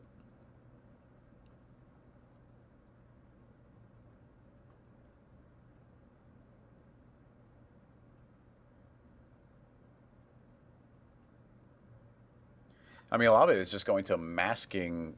You mask certain parts, but you still have to project things in a very two-dimensional way. So, yeah, I got an idea of ways you might be able to do something like this. Let's go and make a random line that we'll be chasing around, because why not? And let's see. Let's use the vibrate tag again. I'm gonna make a null. We're gonna add the cinema 4D vibrate tag. Let's add on a position. Let's go and add 555, 555, 555. I do want it traveling around a little bit quickly, so yeah, that's it's maybe a little quick, but it's very inconsistent. It's not as good as Signal. So let's add a tracer object, and now we're tracing that line. I'm going to say I want to limit it from start, and we're going to give it 15 frames. I did it backwards. I got it. I did guess it correctly one time, I think a week or two ago. But there we go. Now we get this little trail. Let's do 30 frames. Zoom, zoom. Honestly, in some ways, I either want to move quicker or slower. I'm going to zoom out a little bit. I think quicker actually was maybe what I want. So I'm going to say quicker, give it a different random seed. Let's see what we get. I want a couple overlaps. Actually, I just realized... yeah, I just realized it's a little trickier than I was initially thinking, because we need the UVs. We need the UVs to map it, which means we need the entire thing to exist. So it is a little trickier because, okay, so what we want this to do is not be limited. We want to see the entire thing drawn, and we also want to loop. So you know what? Screw it. We're going to add signal because we can actually loop it. So we're going to add signal on here. I'm going to control the position. We're going to get better noises off of it anyway. So I'm going to control the position. I'm going to add on, let's zero it out. Let's add on a noise. The noise can be traveling once again, nice and big, 555, 555, 555. And I'm going to say it's going to be traveling pretty quick, but it's going to have a loop point of frame 91. And isn't that easy? So now that can travel around, and then it's going to end on the exact same point that it began.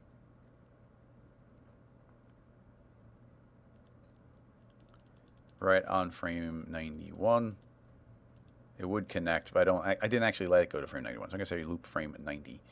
Now it's going pretty quick, so let's set it to 1.5. And I do like all the overlaps and everything we're getting, so that's pretty good. Zoom, zoom, zoom, zoom. So that's great. But, okay, so that gives us this super random line. That's all we really wanted. So now I'm going to make our tracer editable. I'm going to copy it, I'm going to undo, and I'm going to paste it. That way we have that one if we want to go back to it.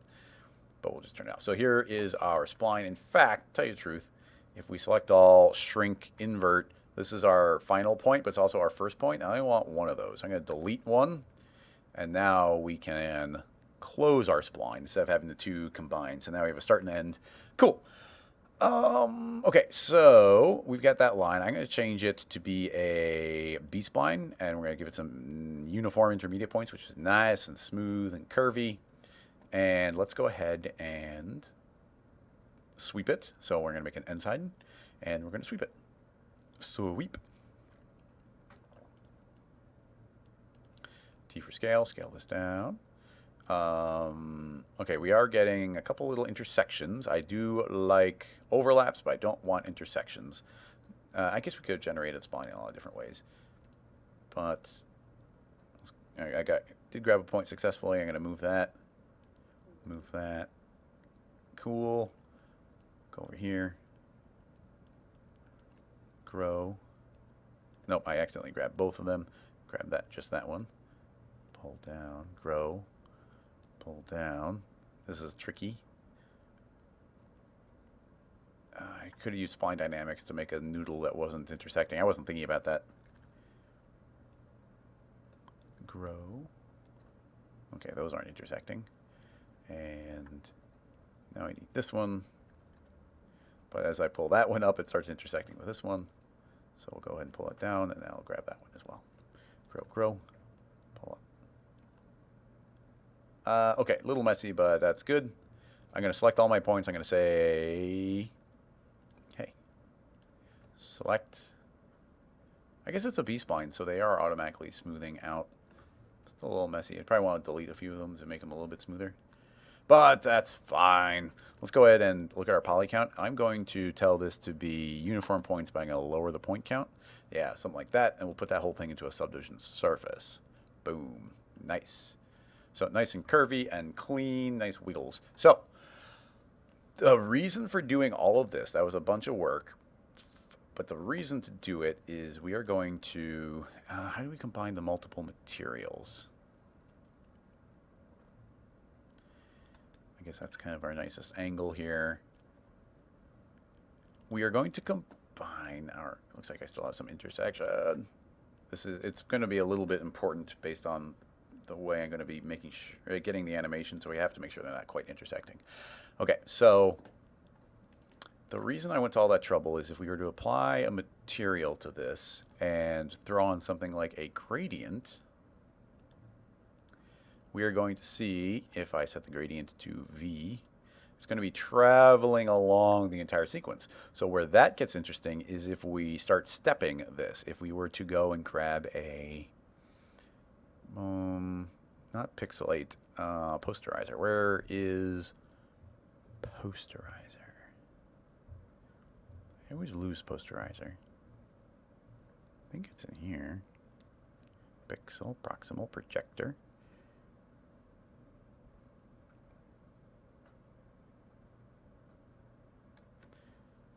Oh, there, it's outside of the menu. Boom, posterizer. So now we have a series of those. I want no filter, and now we can have a certain number of levels. And I'm not seeing it too clearly in the viewport, but if I hit render, you can see we got a segment, a segment, a segment, a segment. So you see these are very distinct segments. And what we could do is feed these through. I'm going to make this a linear. Select. Come on. Select all the knots. Set that to linear. There, that should be a little bit more even of stripes there. Hit render. Each of these should be an even segment. We could probably even add more levels in, 10 levels, although I don't think we're going to make 10 levels. Segment, segment, segment, segment. So we've got those each subdivided out, and we can use those as different layer masks and feed in different projections. Now that is via projecting this as a UVW. But a lot of the effect I think I want to do is based on a frontal projection. So this gets a little bit tricky, but let's see if we can get something going. I'm going to put this into a layer shader, and it's already in there. So we would probably make, it's in a layer shader, so we just make one of them.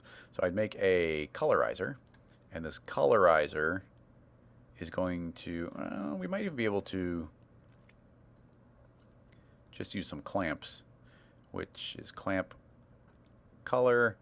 The interface is a little bit weird in here, but yeah, we can see it very visually, which is I can start pulling these down until we just, it's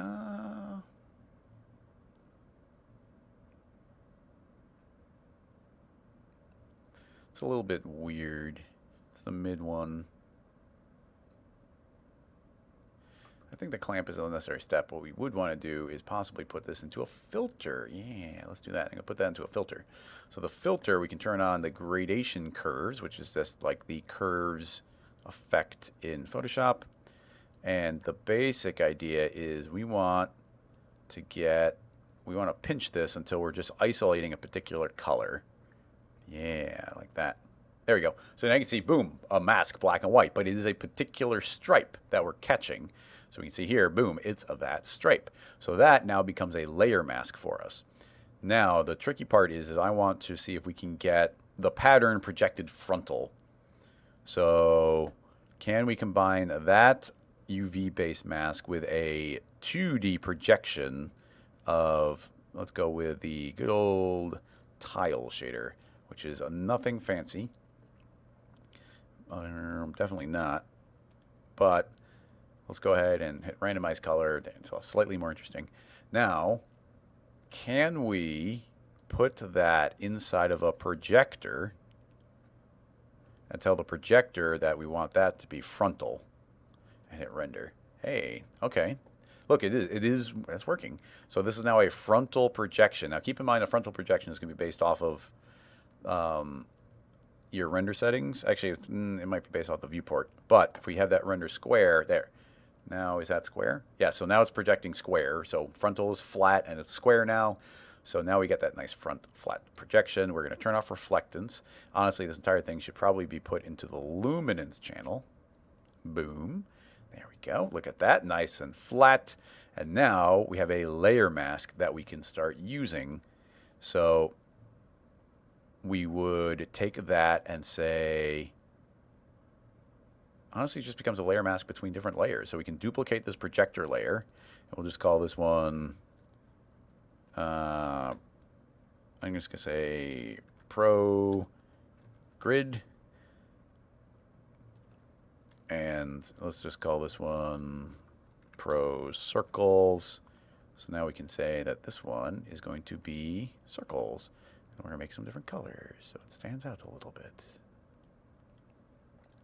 So we got two different projections going, and if we make this a layer mask between them, then now that one segment is one shape and the next segment is another. Now, obviously, a lot of the sources in here, you can see that we got these really cool wiggly lines, and you got some spheres perfectly overlapping. It's not to say that we can't fake or get some of those going a little bit. If we were to make a noise, actually, we want to continue using these, I typed in poo.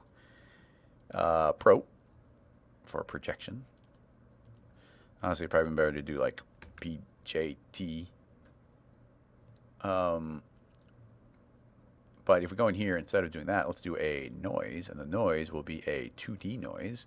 So now we have a flat 2D noise projected. But if we do some of the noises, something like Hama, and now you can see we get a Hama projected. And if we pull these in properly, we can probably get some pretty cool looking stripes like that. Yeah, so we get these nice little wiggles. Drop that down to 30. Yeah, so we get those kind of stripes. And go and make a nice bright green. Let's go into the deep blue. Yeah, so we get these cool little stripes. So now, we're able to layer these kind of things up. And honestly, things get layered interestingly as well, because we could, put multiple layers of that on top of it, but it's a frontal projection that's going through. We have a layer mask, and we can copy this layer mask, and we say, oh, okay, that's all working well. But let's go ahead and scoot this along until we're capturing the next one. If we pull that over enough, then that becomes the layer mask. We've got a different unrelated layer mask. We want to make them and name them probably really carefully. But as we layer up different layer masks, you now see that we have one of one stripe, one of another, and the third. And then, that's all starts working pretty well. I don't think you want to be too subtle with what we've got here. All these should really be popping out from each other. And that's looking pretty great, actually. I'm impressed that these are going. It's two-dimensional. We could make them have different, and we could animate them. They could be very dimensional. Right now we get this very harsh transition, but I think we'd have to be careful with all the filters, and as we copy them, it's going to get more and more difficult. But inside of our posterizer, we could actually add a little bit of this filter here. So if we did like a 20% filter, then we have to be careful. Very careful, because this remapping is going to really hit it hard. There are probably different ways around it, but let's put another filter on that one. But yeah, there you go. You can see how there's a little bit of a transition between them now. You see it's a little smooth, a little smooth, a little bit transition. So that might go a long way, but you might also not want that. And those each loop. And now let's just brighten up these dots pattern here. You can see here that it is important to be naming these. Noise. And we'll go into our circles here, and these are very undersaturated for our kind of a pop that those other ones have. Let's go purple and green. There we go. So yeah, that's popping a little more. In fact, this gray. Who wants that gray? Nobody wants that gray. Okay, so now you get all of that going, and if even that could have a basis in color. So we make the black, I don't know, yellow. Or dark green, so there's something there. So yeah, you get this, so you start getting all this dimension. And then we just go and introduce inside the diffuse channel some ambient occlusion. So say a little bit ambient occlusion. We'll make a radius pretty big on it. And with any luck... Oh, and let's make it affect the luminance channel. So, okay, went a little far. It's a little big. 200. So what we're going to start getting is the shapes being able to pop out from each other. Yeah, so there's a little bit of separation of layers, but individual layers are still very flat. So let's add in a little inner depth. Yeah, it'll darken that up. So you can see that there's a little bit of a pop from that background onto this one. And even if we allowed this to overlap itself, then we should see a little bit of separation from there as well. So yeah, you can make this two-dimensional shape, project a bunch of frontal stuff, even though some of it's still three-dimensional where we're getting UV mapping traveling around. So that part is working well. And then, yeah, we get each of our different noises projected. We get some ambient occlusion to get some separation. We also get some different light on there. If you wanted to go even a little bit further, you could put on a reflectance layer, and we can just use this specular. And if we make it, usually you go really bright and really thin. And let's make a single light and then pull it up over here, forward a little bit, up a little bit more, render. Then we can get this little highlight stripe, and we want to position it well, or possibly get a reflection channel with a nice reflection. But you see we get these little highlights that once again indicate a little bit of form on it, rendering incredibly quickly. A little wider. Could make it probably pretty square if you want to make it more cartoony. A little sharper if you want it to be a little bit more realistic. But yeah, you can add on a little bit of form that way, depending on the way you want to do it. Once again, the fall off here, you can add some inner width to add a more cartoony version. Yeah, so that's going to be a little more cartoony. Yeah, and you get these nice stripes, which is, once again, going to add in just a little bit of form. And then for the final step, and we should probably save this thing.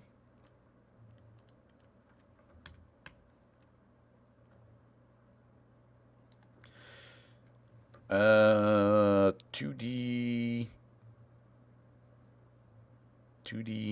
on 3D. Why not? Yeah, the last thing I would do would be we'd want to make this some sort of looping animation, but because of the UVs, we had to have the entire thing exist all the time. So I would just Boolean out some different parts of this. So this could work okay with the subdivision surface if we go and we put this into a bool. And let's turn on subdivision surface for a second. So we got the bool. I'm going to make a second sweep. And the second sweep, we're going to make T for scale. I'm going to scale a little bit bigger. And then we're going to go to our sweep, and we're going to say that it should... There's no easy way to offset this perfectly looping around. There's different ways we could fake it. But if we pull in our start growth and pull in our end growth, then we can get a little bit of a stripe there. So we only see part of it. And that should be taking a big bite out of it. And if these have caps, and we tell the bool that it's A, actually I guess what we want to say is it's A intersect B. There we go. And the UVs on the cap are going to get messed up. Yeah. Oh, that's too bad. And then the cap, the bool is going to weld, I think. If I say create single object, then that should get a little blobby. But that's going to look a little bit weird on the tip. I'm honestly not thinking of can't think of a great way of getting around that.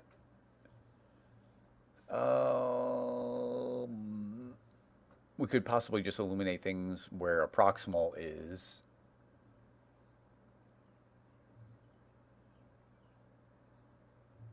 A without B. Honestly, if we're seeing inside of it, it could just be able to be A without B. Or where A intersects B. Wait, what would it be?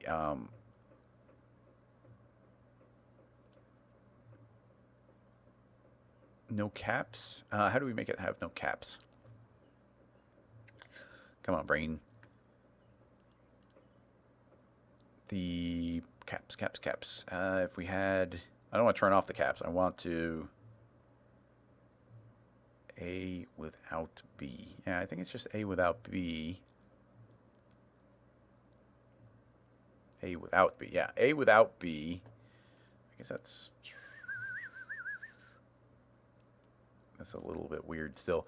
Yeah, the caps are still getting a little bit messed up. But, oh yeah, and the ambient occlusion would mess it up. Although I kind of like this open tube visually. But I thought if we didn't have the ambient occlusion, then we'll just see right inside the tube. And then because we're doing a frontal projection, it would just kind of work. Also, something else that would be cool to keep in mind is we're doing this frontal projection, but we could go and view this from any angle. So we could start over, these stripes could overlap each other, but the projection would continue to be the same. So that part of that could be pretty cool as well. As a final thing, we can animate this in like no time. Let's say start growth at 0, end growth at 20, and then we'll keyframe those. There'll be some, what do you call it? Some spline tangents on here, but I'm not worried about that. And we'll go from 80 to 100. So these two should be able to chase each other. The hypernerb happens after, so it's a very pretty yeah, I can hit play, so you can see this bool is actually working really well, really quickly. So zoom, traveling around. But even as that's happening, we could totally make a null, make a camera, become the camera, add another signal tag, and we're going to drive the rotation here. So we're the camera, and we're going to add a noise, and we can say we can spin up to 720 on each axis. And we'll slow ourselves down. And now that should just enable us to go spinning around. Yeah, look at all that energy we get right away. We got, and remember, so we had to be careful about them intersecting each other. And right here, there's a tiny little mistake where they are intersecting each other. You can see that messes up the UVs and everything, so that gets a little pop in it. But this should render in no time. So let's just go ahead and send this out to the picture viewer. Save. I'll even save it as a movie.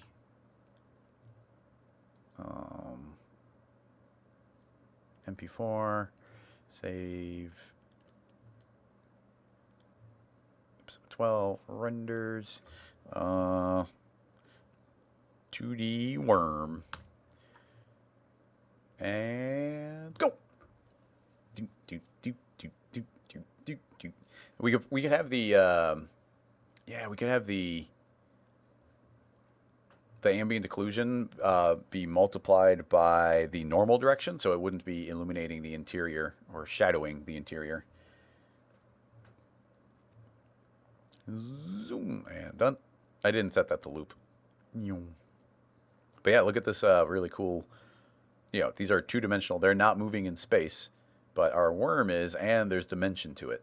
And they can overlap. If we put more shadow and maybe a little bit of reflection, that could have a little bit more form to live in there. But yeah, we actually got further on that than I thought we would, considering I think the actual reference was 2D. And there's a lot of really cool shapes we could make in the 3D, things you can loop and pile up on top of each other. Even those, even as a final bit right here. And honestly, I'd probably like to de-intersect this one. We'll grab those two, grow the selection, E for move. Whoa, careful now. Oh. We just gotta make sure we grab both, otherwise it's only grabbing on one object. There we go. The lack of intersection should fix that significantly. So yeah, those will travel around really nicely. And then I said it would be nice to go into the material, into our ambient occlusion.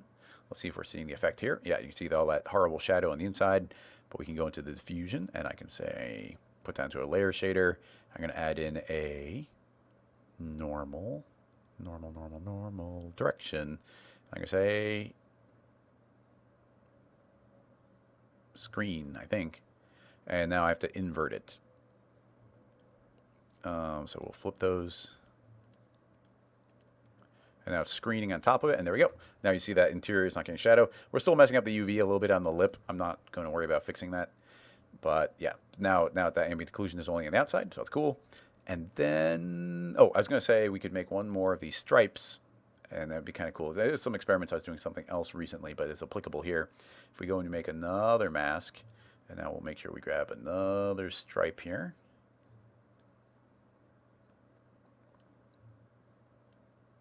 Gotta be real careful with our aim to actually illuminate that properly.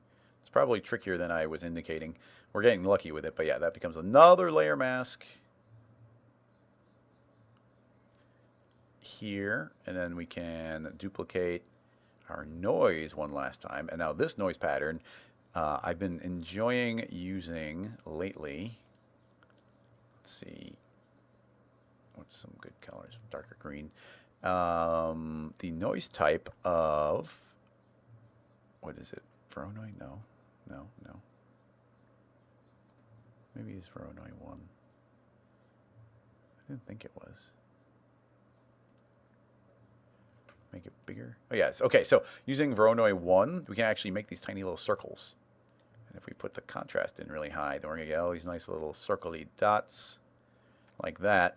And if we animate the speed, and then we can go and put this entire thing into a layer shader.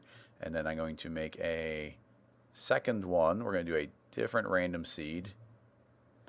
And we're going to make it black and white. White and black, rather. And it's got a different random seed. And we're going to shrink it a little bit. And maybe make them be a little bit fewer. Now we got those different dots, but they'll also be traveling. And now we can put in a solid color. Put in an orange. And this becomes a layer mask. So now, look, we got these little orange dots that will be moving on top of those other ones. And they're just going to move and blob and do their thing. So we were even able to emulate that pattern. So we kind of got this one. But look, we can totally do that in Cinema. And I didn't go back and look, but we totally do have these highlights. So, you know, that was a valid thing to try and replicate as well.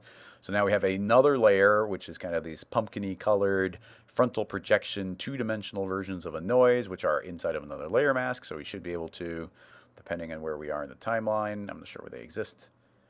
Must be near the end, right around there, it looks like. So yeah, now we get those dots there, and those should be alive and traveling. And just for fun, let's go into our noise layer here, and we'll just add on some animation speed as well. Everything's moving so fast. Even the speed of 1, I think, is fine. And let's go ahead and save again and render again. So we fixed the bool and the shadow and added another type of stripe in there. So traveling around. Yeah, so yeah, we can see those moving around in relationship to each other. So yeah, just a fun additional layer, and you just keep on having fun layering these up and making some weird, goofy, fun stuff. 2D, 3D. I love it. I love 2D, 3D. Or 3D, 2D. So, okay, everybody. Thanks so much for coming and hanging out. We're well over time, 2.5 hours. That's a lot. We had some really cool questions. I'm very pleased with. Well, this one was really fun. And the cracking shell, like this one is just bananas. I can't believe that this worked as well as it. Not only is it the dynamics working this well and cleanly, but we were able to come up with a bunch of xpresso to do it really cleanly as well. And having to do stuff with iteration can get a little tricky, for sure. So everyone, thanks so much for coming and hanging out. I super appreciate your support. Another big shout out to our big Patreon supporters, the Great Wanderer Studios, of course, and our other secret supporter who didn't want any attention, but I super appreciate it. It makes it a lot easier to go and do these kind of things and help people out and spend extra time just learning with other people. So thank you so much. If you want access to the scene files, make sure you jump on over to Patreon and give that a peek. There's a link right below on Twitch if you are watching there, or on YouTube down below as well. So thank you guys so much. I will see the tech supporters and beyond for tomorrow's Off the Record live stream. And other than that, I will see everyone next week on Wednesday. Bye-bye, everybody. Bye-bye. Bye-bye. Bye. Bye. Bye. Bye. Bye. Bye. Bye. Bye.